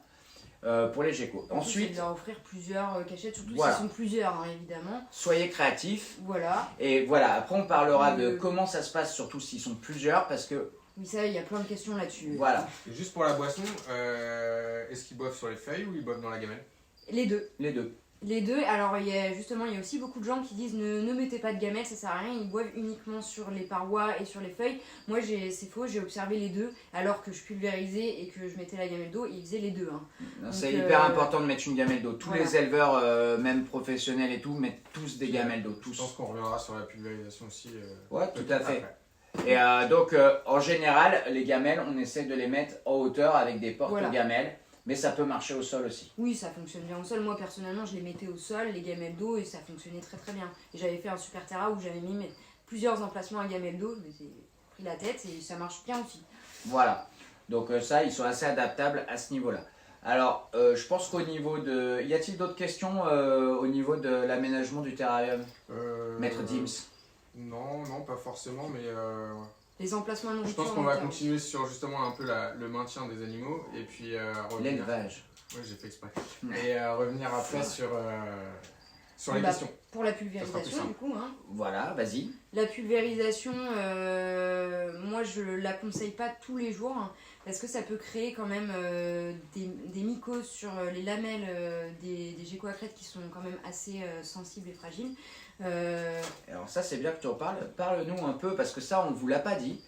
Et vous l'avez vu peut-être quand ils se sont déplacés, mais en fait, ils font partie des geckos qui ont des lamelles sur les doigts qui leur permettent d'adhérer sur n'importe quelle surface. Donc c'est pour ça qu'ils arrivent à grimper sur du verre complètement lisse, sur toutes les surfaces lisses. Et quand ils grimpent sur vous, vous sentez que ça colle. En fait, c'est pas vraiment de la colle, c'est des micro-lamelles qui ont une action mécanique en fait, et c'est mécaniquement que ça s'accroche. Donc ces lamelles, elles sont sensibles, et donc effectivement, comme tu l'expliques, il peut y avoir des mycoses Sur les lamelles. Voilà. Donc quand ils sont dans des conditions trop humides et pas assez ventilées. Voilà, et d'ailleurs le seul moyen de sauver les lamelles quand ça arrive, parce que moi ça m'est déjà arrivé sur des jeunes qui avaient détrempé, renversé leurs gamelles, tout ça, et le seul moyen que j'arrivais à m'en débarrasser c'était de gratter la mycose, hein, et c'est vraiment pas agréable pour le lézard, et moi je détestais le faire. J'ai réussi à en sauver quelques-uns comme ça quand j'avais fait cette erreur-là, et je me suis dit plus jamais je humidifie trop les bacs ou autre. Donc une pulvérisation tous les 2 jours, c'est pas mal. Moi, je trouve ça bien, pas à outrance. Il faut vraiment qu'il y ait un petit pic d'hygrométrie, mais que le reste du temps, le pic redescende, quoi. Alors, rappelez-vous toujours ce qu'on dit. Quand on est dans des conditions un peu, entre guillemets, tropicales, donc avec des pulvérisations, des choses comme ça, c'est hyper important, je le répéterai jamais assez, d'avoir des terrariums ventilés. Oui. L'hygrométrie, on s'en fiche, n'essayez pas de la garder.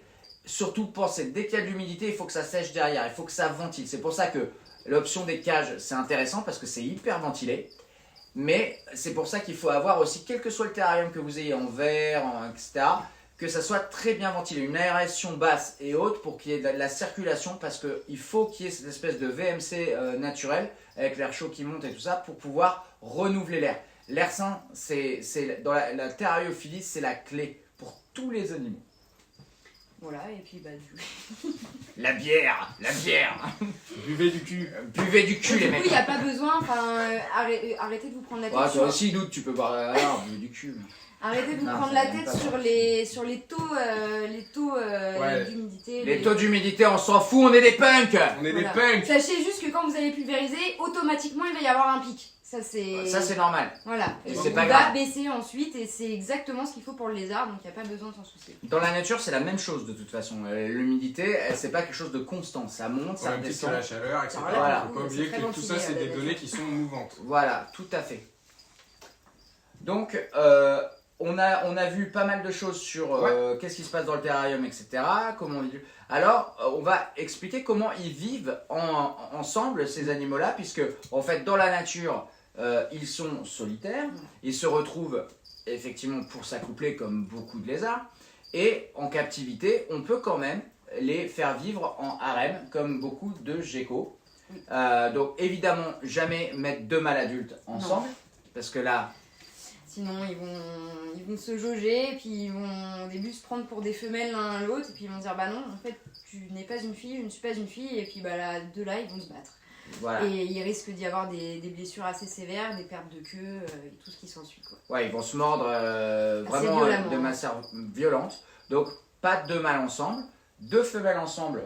C'est possible. Après, il faut toujours mettre une réserve sur les groupes de femelles, que ce soit 1, 2, 3 ou plus.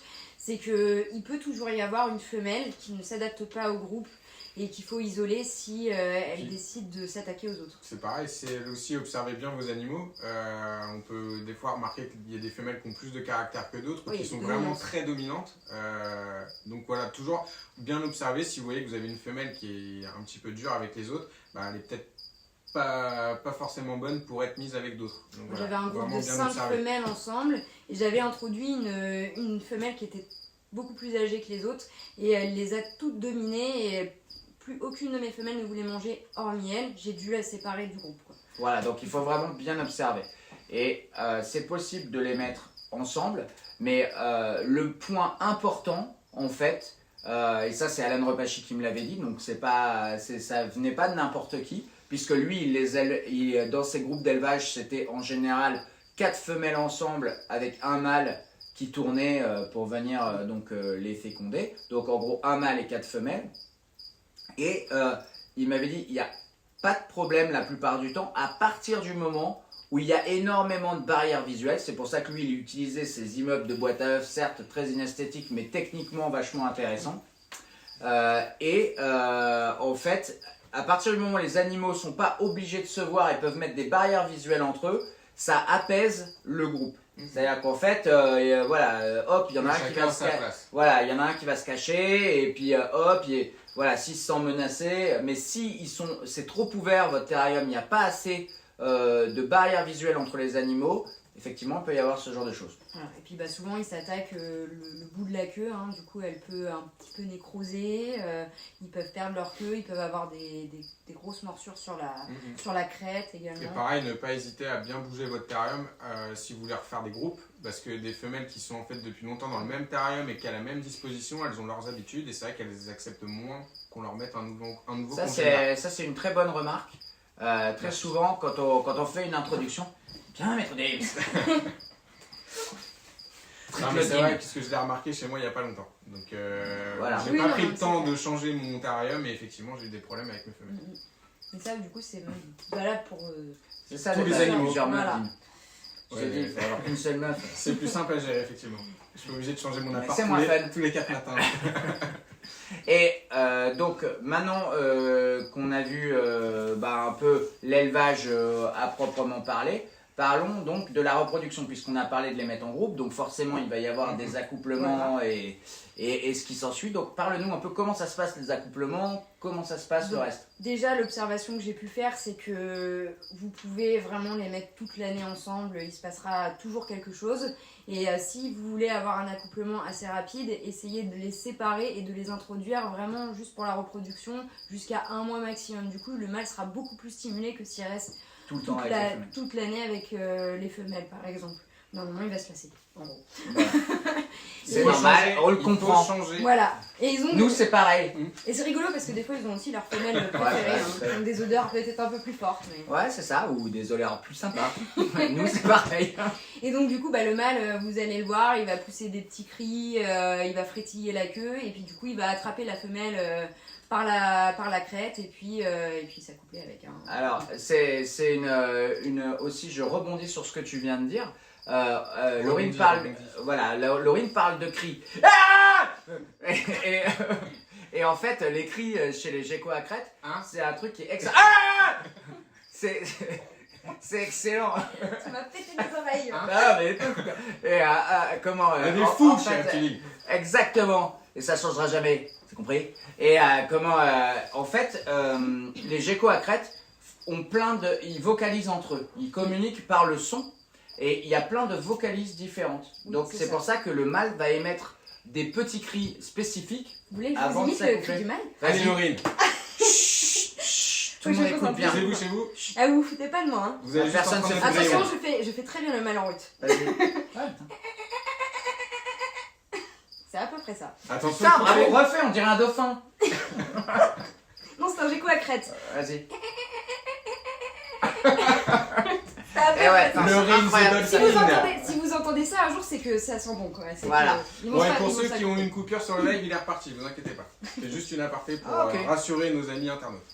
Ah, Parfait. ils ont pas loupé mon Voilà. cri de Donc dauphin. voilà, alors, Non, vous non, avez ça loupé le t'inquiète. cri. Non, non, ils l'ont eu. Mais on peut le refaire, on peut le refaire. Alors donc il faut ce genre de cri, donc après il s'accouple. Quel genre de cri? Donc Non, non, non. alors comme vous l'avez vu Des chez cris de le dauphin. mâle qui était là tout à l'heure, il y a des bulbes hémipéniens à la base de la queue où en fait sont rangés les hémipénis qui sont assez développés Oui. chez un mâle adulte. On en reparlera après quand on reparlera des jeunes, comment ça se développe. Donc en fait il s'accouple avec la femelle plusieurs fois, Voilà, ils peuvent s'accoupler plusieurs fois. mais et un accouplement peut suffire peut-être. Oui, un accouplement peut suffire et il faut savoir que la femelle peut stocker Faire de la rétention. voilà, du et sperme. stocker le sperme et engendrer plusieurs pontes avec un seul accouplement. Ok. Qu'est-ce qu'il y a? Non rien, c'est bien. Non mais continue, c'est bien. Et donc ensuite qu'est-ce qui se passe? Et On donc, a des beaux messages suite à ton. et Non, du- mais tout le monde a l'air d'être satisfait de De ton ton interprétation. imitation. Ah, Bravo, merci. Bravo. On peut l'applaudir. je suis un gecko à crête. Rose, Une vraie passionnée de Gecko à crête. une vraie passionnée de gecko à crête, elle sait parler avec eux. Voilà, ouais, du coup, je Combien de comprends. temps laisser le mâle avec la femelle pour la repos? Vous pouvez les laisser, si vous les séparez à l'année, vous allez avoir un accouplement dans les jours qui viennent. Hein. Donc si vous avez observé un ou deux ou plusieurs accouplements, vous pouvez les séparer la semaine d'après et vous pouvez les laisser jusqu'à un mois. Je trouve qu'un mois, du coup, Voilà. c'est une... c'est Et correct. après, ça se lasse. Donc en fait, chez beaucoup de reptiles, c'est intéressant de stimuler le mâle, comme dans la nature, hein, en le faisant rencontrer les femelles par intermittence. Donc si vous continuez à observer un comportement sexuel, vous laissez. Et s'il ne se passe plus rien, ça vaut le coup de retirer le mâle pour laisser les femelles un peu tranquilles. Et toujours vérifier aussi l'état physique des femelles, Oui. parce que si vous tombez sur un mâle qui s'accouple beaucoup, vu qu'ils les mordent, elles peuvent être aussi des Abîmées, fois ouais. abîmées de manière... Et c'est pour ça d'ailleurs que c'est mieux d'avoir plusieurs femelles plutôt qu'une femelle avec un mâle, parce que sinon c'est elle qui ramasse tout le temps. Voilà, c'est ça. Et puis il y en a des fois qui s'y prennent mal et qui sont assez violents et qui peuvent s'attaquer à la queue. Voilà. La femelle peut perdre sa queue si elle n'est pas prête et stressée aussi. On avait Praline qui avait une question. Les femelles peuvent-elles garder le sperme, en fait, conserver le sperme du mâle pendant une période, et si oui, combien de temps? Alors c'est assez difficile d'y répondre, mais moi j'ai déjà eu une femelle qui s'est accouplée et qui a fait facile 5 pontes. Hein, donc On peut pas le Avec quantifier, un mais on seul- peut, avec Avec un seul accouplement. voilà. Donc ça veut dire quasiment une saison. Moi je pense que c'est possible que ça aille jusqu'à un an. Et c'est d'ailleurs pour ça que quand Nick Lumb a expliqué le développement de son projet sur les Lily White, il a bien précisé qu'il a utilisé des femelles qui étaient vierges, donc sous-entendu qui n'avaient jamais été avec un autre mâle, justement pour être sûr de ses résultats génétiques, que ce soit pas le mâle stocké dans le sperme Oui. pardon, stocké d'un autre mâle. Voilà. Donc en fait, la rétention de sperme chez les reptiles, c'est très courant. Et chez les boïdés, ça peut aller à presque un an. Donc, et après, il y a des études, il y a très peu d'études finalement bien faites là-dessus, parce que c'est compliqué à étudier évidemment, hein. Mais c'est assez étonnant comme phénomène et tout à fait remarquable. Du coup, ensuite, approximativement 3 semaines après, la femelle va pondre donc ses 2 œufs. Et vous allez la voir donc du coup gonfler et visuellement à la fin de la gestation du coup on va pouvoir vraiment sentir les œufs au toucher et même les voir visuellement. Ouais, en bas Voilà, en de bas, l'abdomen en Il faut fait. exercer Ah, c'est deux ça. petites pressions, Ouais, c'est ça, deux mais j'ai légères les œufs. pressions avec les pouces et vous allez les sentir. Et du coup elle va aussi avoir un appétit beaucoup plus accru juste avant de pondre quoi. Et est-ce qu'elle mangerait plus d'insectes Oui, cette à ce période-là? moment-là elle mange beaucoup plus de protéines. Et Faut surtout, pas hésiter. si je peux faire un petit commentaire, c'est que qui dit production d'œufs dit calcium et la femelle va pomper ses réserves de calcium au maximum. Donc quand on a des femelles qui sont en reproduction comme ça, surtout bien supplémenter vos insectes en calcium quand vous en donnez Et si vous utilisez de la nourriture Repashy, vous n'avez pas besoin de rajouter du calcium dans cette préparation puisqu'il y en a déjà dedans de manière suffisante. Mais si vous utilisez des compotes, bon, ce que je déconseille, hein, ça c'est ce qu'on faisait à l'époque avant d'avoir ce genre de nourriture. Mais mettez toujours du calcium dedans, c'est hyper important pendant ces périodes-là. Les purées de fruits maison, tout. Voilà.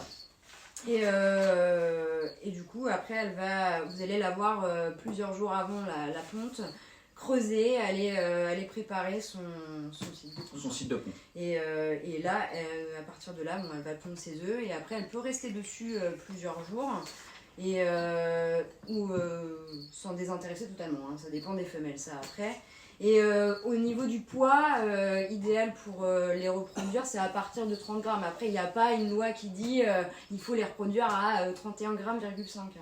Donc oui, là, elle parle du poids de la femelle. Voilà, le poids de la femelle, attention, souvent, pas le poids des œufs. Hein. Ouais, on parle de la taille. On avait Enzo là, qui nous posait la question justement, quelle est la meilleure taille pour la femelle, donc taille, poids, voilà, etc. alors la taille, ça veut rien dire, comme d'habitude.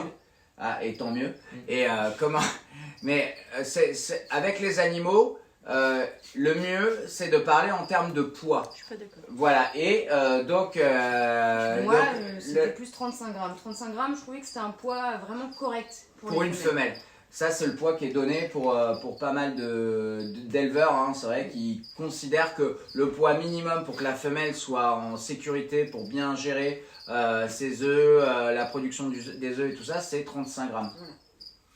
Ce qu'elles atteignent, en général, la maturité sexuelle est atteinte assez vite, d'ailleurs, on n'en a pas parlé. Et j'ajouterais aussi qu'à la maturité sexuelle, on peut le savoir parce que souvent, elles font une première ponte blanche qui annonce qu'elles sont prêtes à reproduire.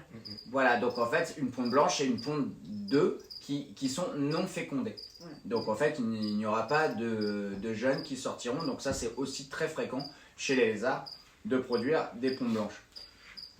Et après, du coup, ces œufs-là, vous allez les récupérer et les mettre dans une boîte d'incubation, un incubateur, ce que vous sentez être juste. Moi, personnellement, je le faisais dans ma pièce puisque ma pièce était chauffée. Vous avez des tutoriels aussi sur notre chaîne vidéo YouTube qui vous montrent comment faire Des incubateurs. Alors, c'est vrai que quelles sont les températures les plus recommandées pour l'incubation des geckos à crête? Alors, justement, pareil, j'ai testé plusieurs températures. Et la température idéale, moi, c'était aux alentours des 24 degrés. C'était pas mal. Ça apportait à peu près 60 jours d'incubation. Et le gecko à crête sortait avec une crête bien dessinée. Et aussi une pelle, le bout de la queue, très bien formée également. Parce que s'il fait trop chaud, du coup, le petit va se développer très vite. Vous allez avoir du coup une durée d'incubation qui va être plus courte que 60 jours. Par contre, du coup, il ne va pas avoir le temps de développer correctement sa crête, ses pics et tous les petits détails qu'il arbore. Et après, par contre, si vous incubez très bas, ce qui est possible, enfin très bas, aux alentours de 20-21 degrés, vous allez avoir une incubation qui va durer plutôt dans les 80 jours, voire 100 jours si vous incubez très bas. C'est très bien aussi, c'est juste que c'est plus long, mais par contre le petit sort vraiment très bien formé. Donc en fait, c'est un lézard qui a plutôt une durée d'incubation qui est courte, puisque 60 jours qui est la durée d'incubation, qui est voilà, par rapport à des varans où ça peut être 200 jours, voilà, ou des caméléons, ça peut être 6 mois, enfin voilà.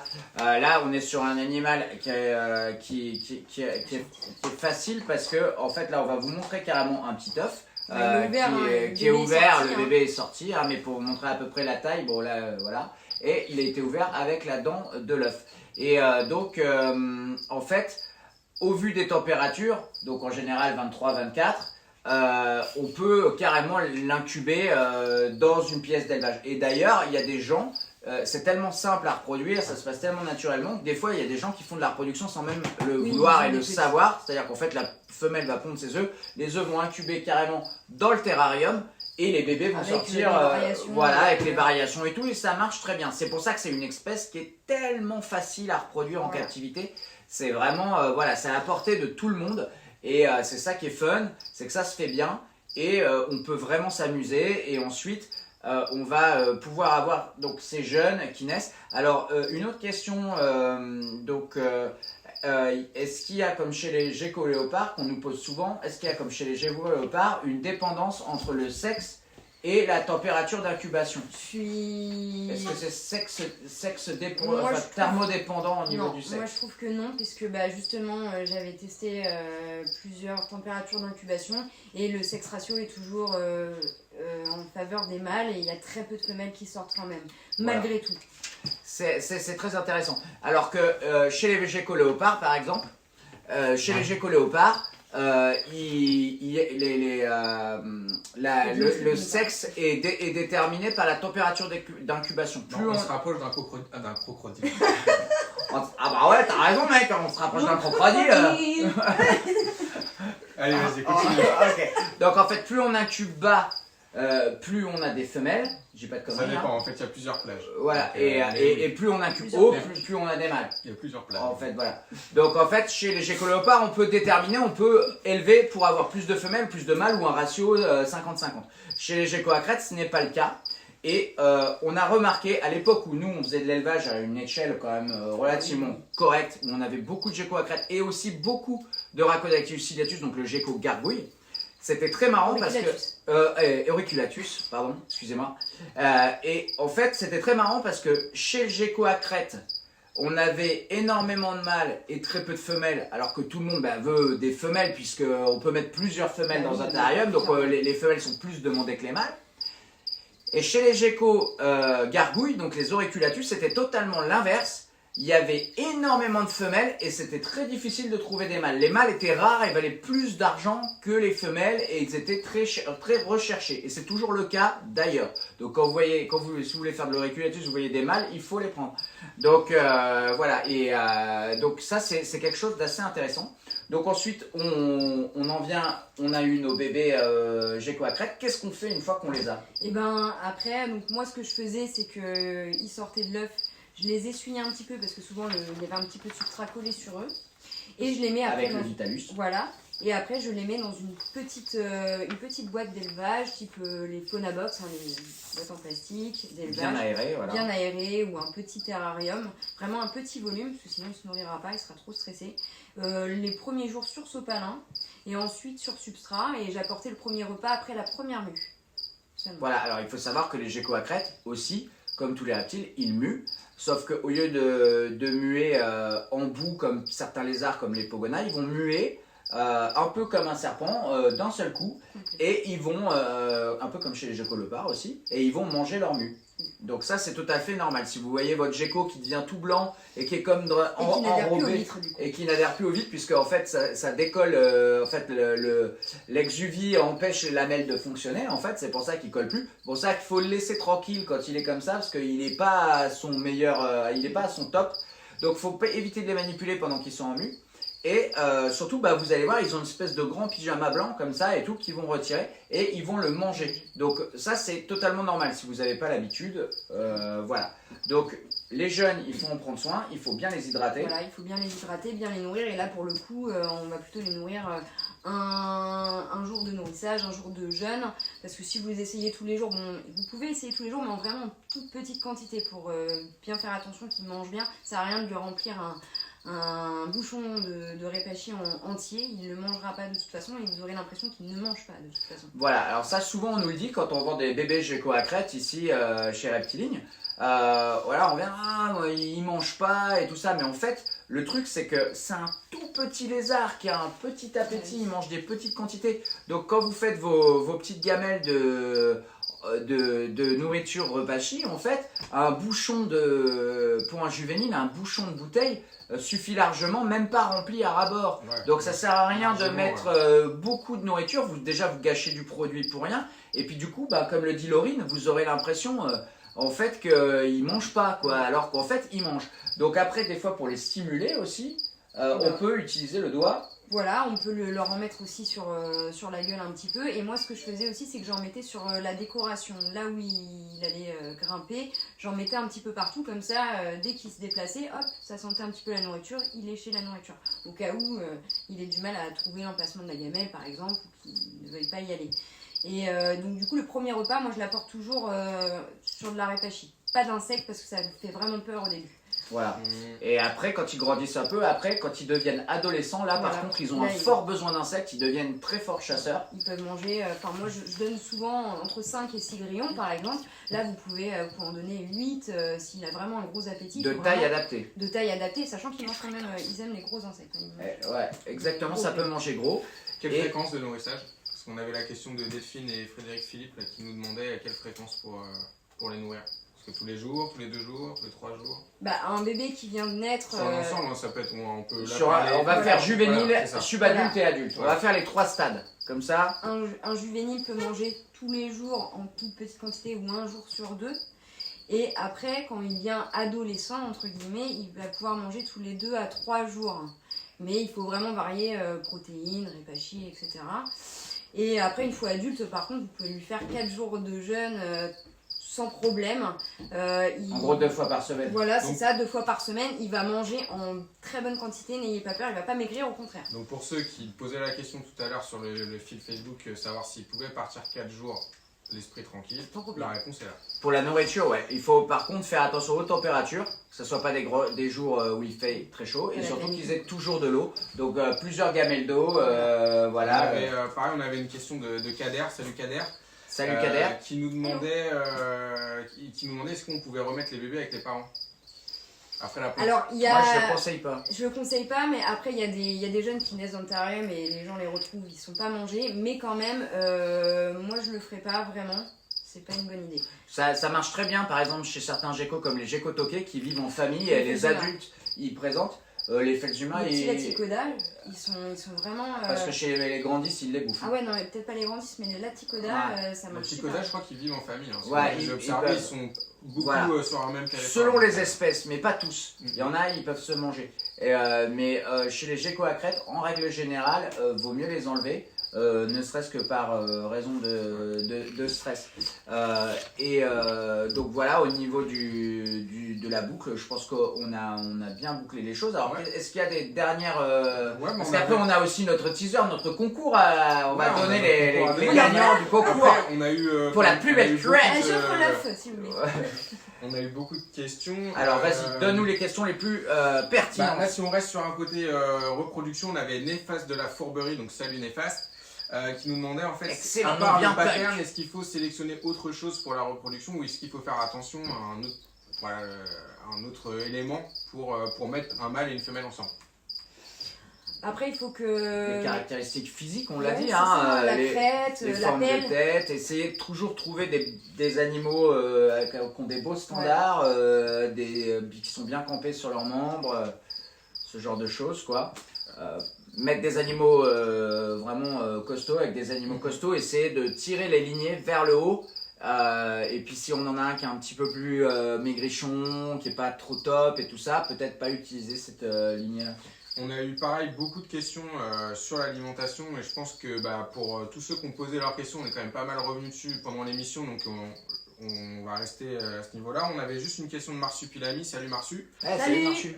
qui nous demandait est-ce qu'on peut donner des fruits frais de temps en temps et je vais aussi en rajouter est-ce qu'on peut préparer nos propres mixtures, nos compotes, etc. Laurine. Alors oui, moi je le faisais de temps en temps. Je prenais des fruits, par contre je les laissais vraiment bien mûrir, puisque comme on a dit tout à l'heure, C'est des nectars. ils mangent des nectars et ils aiment les fruits fermentés. Et c'est pareil pour la répachie, hein. Vous la faites, vous la mettez le soir, le lendemain, si elle est pas séchée, vous pouvez la laisser. Ils l'adorent quand elle est un peu fermentée. Alors la repachie, vu qu'ils sont crépusculaires et nocturnes, ne la préparez pas le matin à 6h. Non, bah, Parce que voilà, préparez-la, déposez-la au lézard plutôt en fin de journée. Du coup, moi, ça me permet de rebondir sur la question de Vincent de Maine. Salut Vincent. Salut Vincent. Qui nous demandait, comme ils sont crépusculaires, est-ce qu'on peut les voir s'activer le jour? oui. Ça arrive, oui. possible. Bah si par exemple ils ont un gros appétit et que vous donnez les insectes à 14h et qu'il a vraiment faim, il va sortir, il n'y a pas de problème. Et pareil l'hiver, il a tendance à faire nuit tôt du coup. Et moi j'ai remarqué qu'il sortait tôt du coup. Ouais, Plus tôt, donc à 17h30, 18h, choses comme ça. voilà. On avait une autre question du coup de Kader Maclouf qui Salut, voulait Kader. savoir quelles Allô. sont les maladies fréquentes chez le Corellophus ciliatus. Est-ce qu'il y a des maladies, il faut faire attention, des choses à Alors, éviter?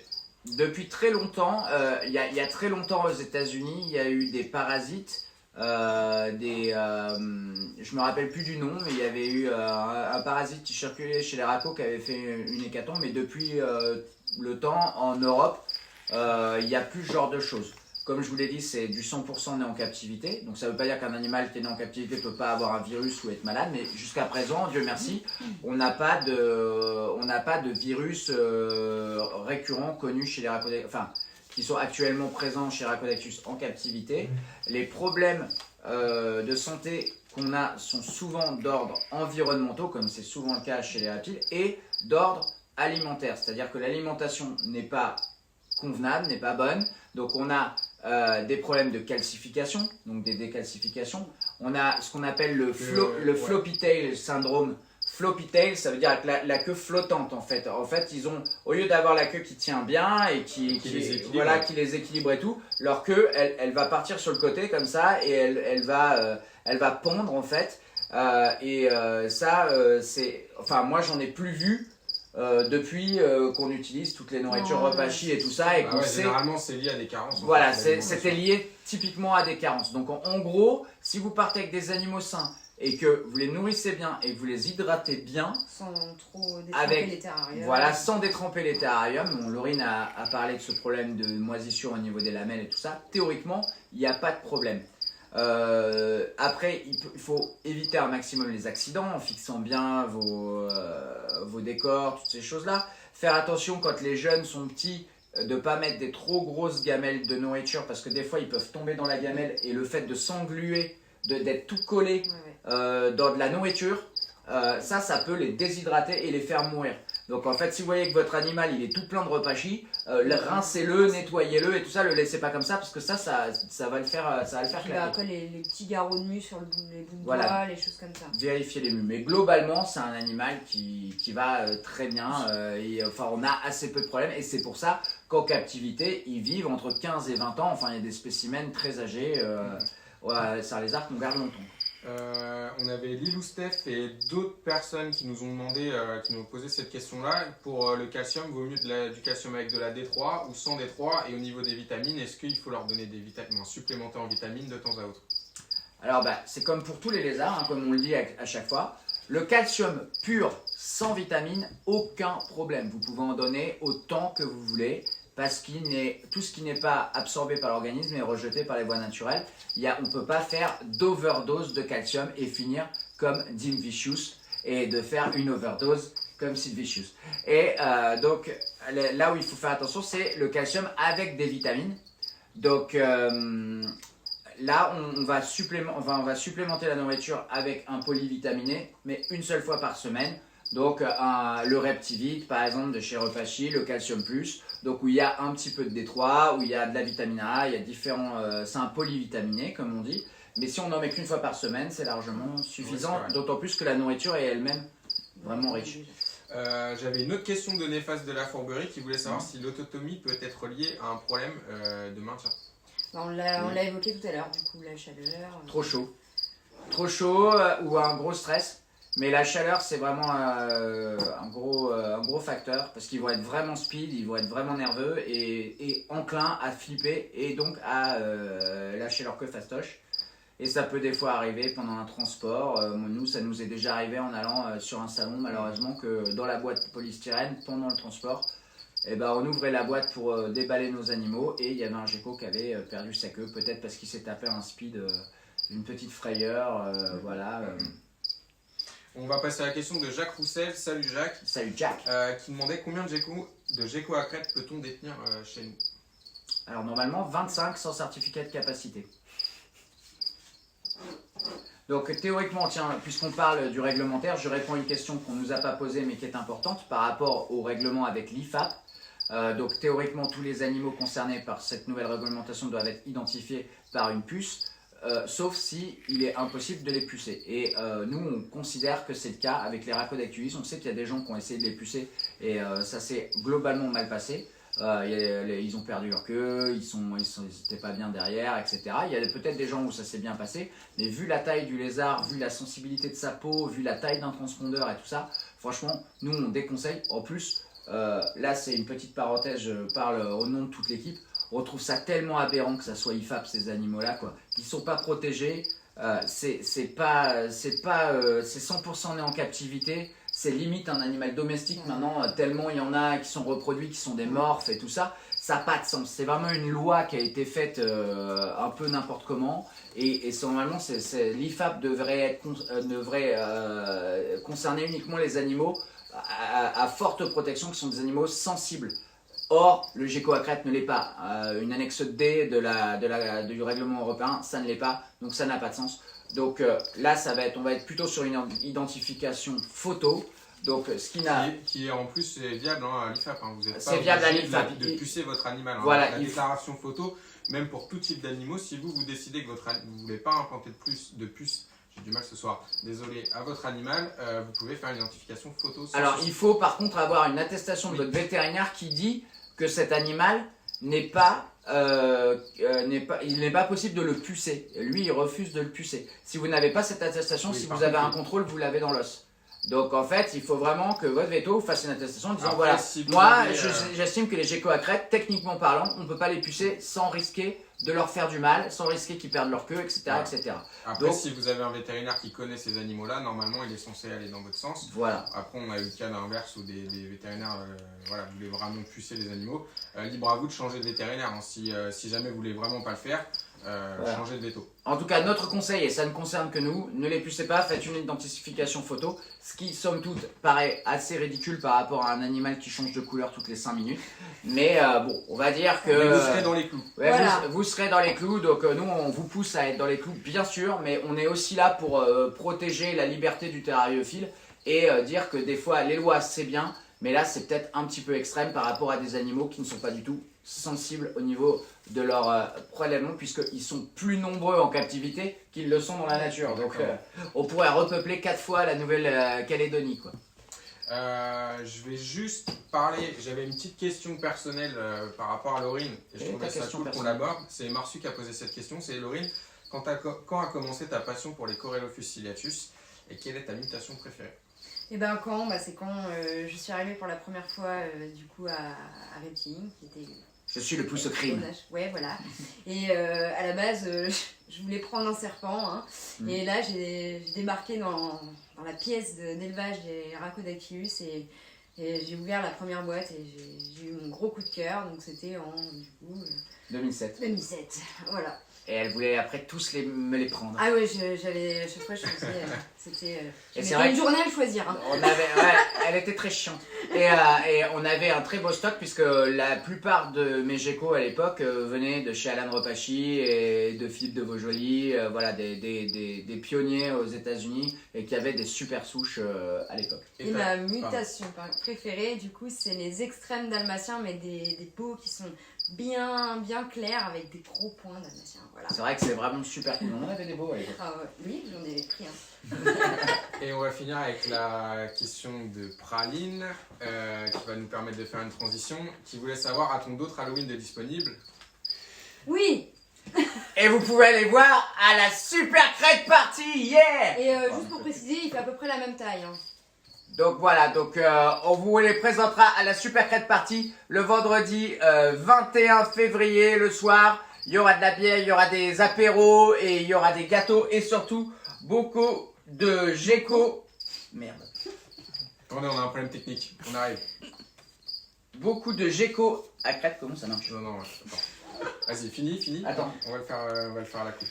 Voilà, continue à parler de ça. Moi, Donc la Super Crête Party, donc apéro, on sera là, toute l'équipe sera là pour répondre à vos questions à la cool et vous pouvez choisir. Un gros problème technique là. Et on pourra définir donc vous permettre de trouver le gecko à crête qui vous plaît. Voilà, et on sera très heureux de vous voir et on va finir l'émission comme ça. Est-ce qu'on peut mettre ça? Comment on fait? Oui, je Il pense. est gagnant. Vas-y. Ah oui, on n'a pas donné les gagnants. On n'a pas donné les gagnants. Putain, attendez, on allait partir sans donner les gagnants de la crête. Heureusement que Laurine est là. La crête d'or. La crête d'or. Alors les gagnants ont gagné chacun un pot de Repachi Melbury Madness. Yeah. Alors les gagnants, comme d'habitude, on vous a quand même bien récompensé encore ce mois-ci. Ça a marché hier. On va faire les gagnants. Donc à la base, on avait décidé avec Nico qu'on ferait gagner que 5 personnes et en fait, vous avez vraiment bien joué le jeu, donc on va récompenser Les 8 personnes les qui ont fait 8 des crêtes. personnes qui ont fait des crêtes parce que c'était vraiment le thème de notre teaser. Et donc, on gagnait ce mois-ci et on attend que vous reveniez vers nous pour nous donner vos coordonnées ou on reviendra vers vous si jamais vous n'arrivez pas à nous joindre. Donc, on a Benoît Lejeune, Praline Troussico, Yeah! Mel Lestrange, Kader Maclouf, Gaëtan Laroche, Aquabon, Eric Royer et Enzo Salvador. Donc, tous les Bien gagnants. joué les copons. Bravo à vous. Contactez-nous, Vous avez super donnez-nous bien vos participé. adresses. Continuez à partager, à commenter nos teasers. C'est important pour nous, voilà. Et on vous souhaite une bonne soirée. Voilà, et on vous donne rendez-vous le mois prochain et on vous quitte sur ce fabuleux morceau de l'Amphofora. Notre sponsor du soir. Et buvez du cul les mecs! Buvez du cul! Attends!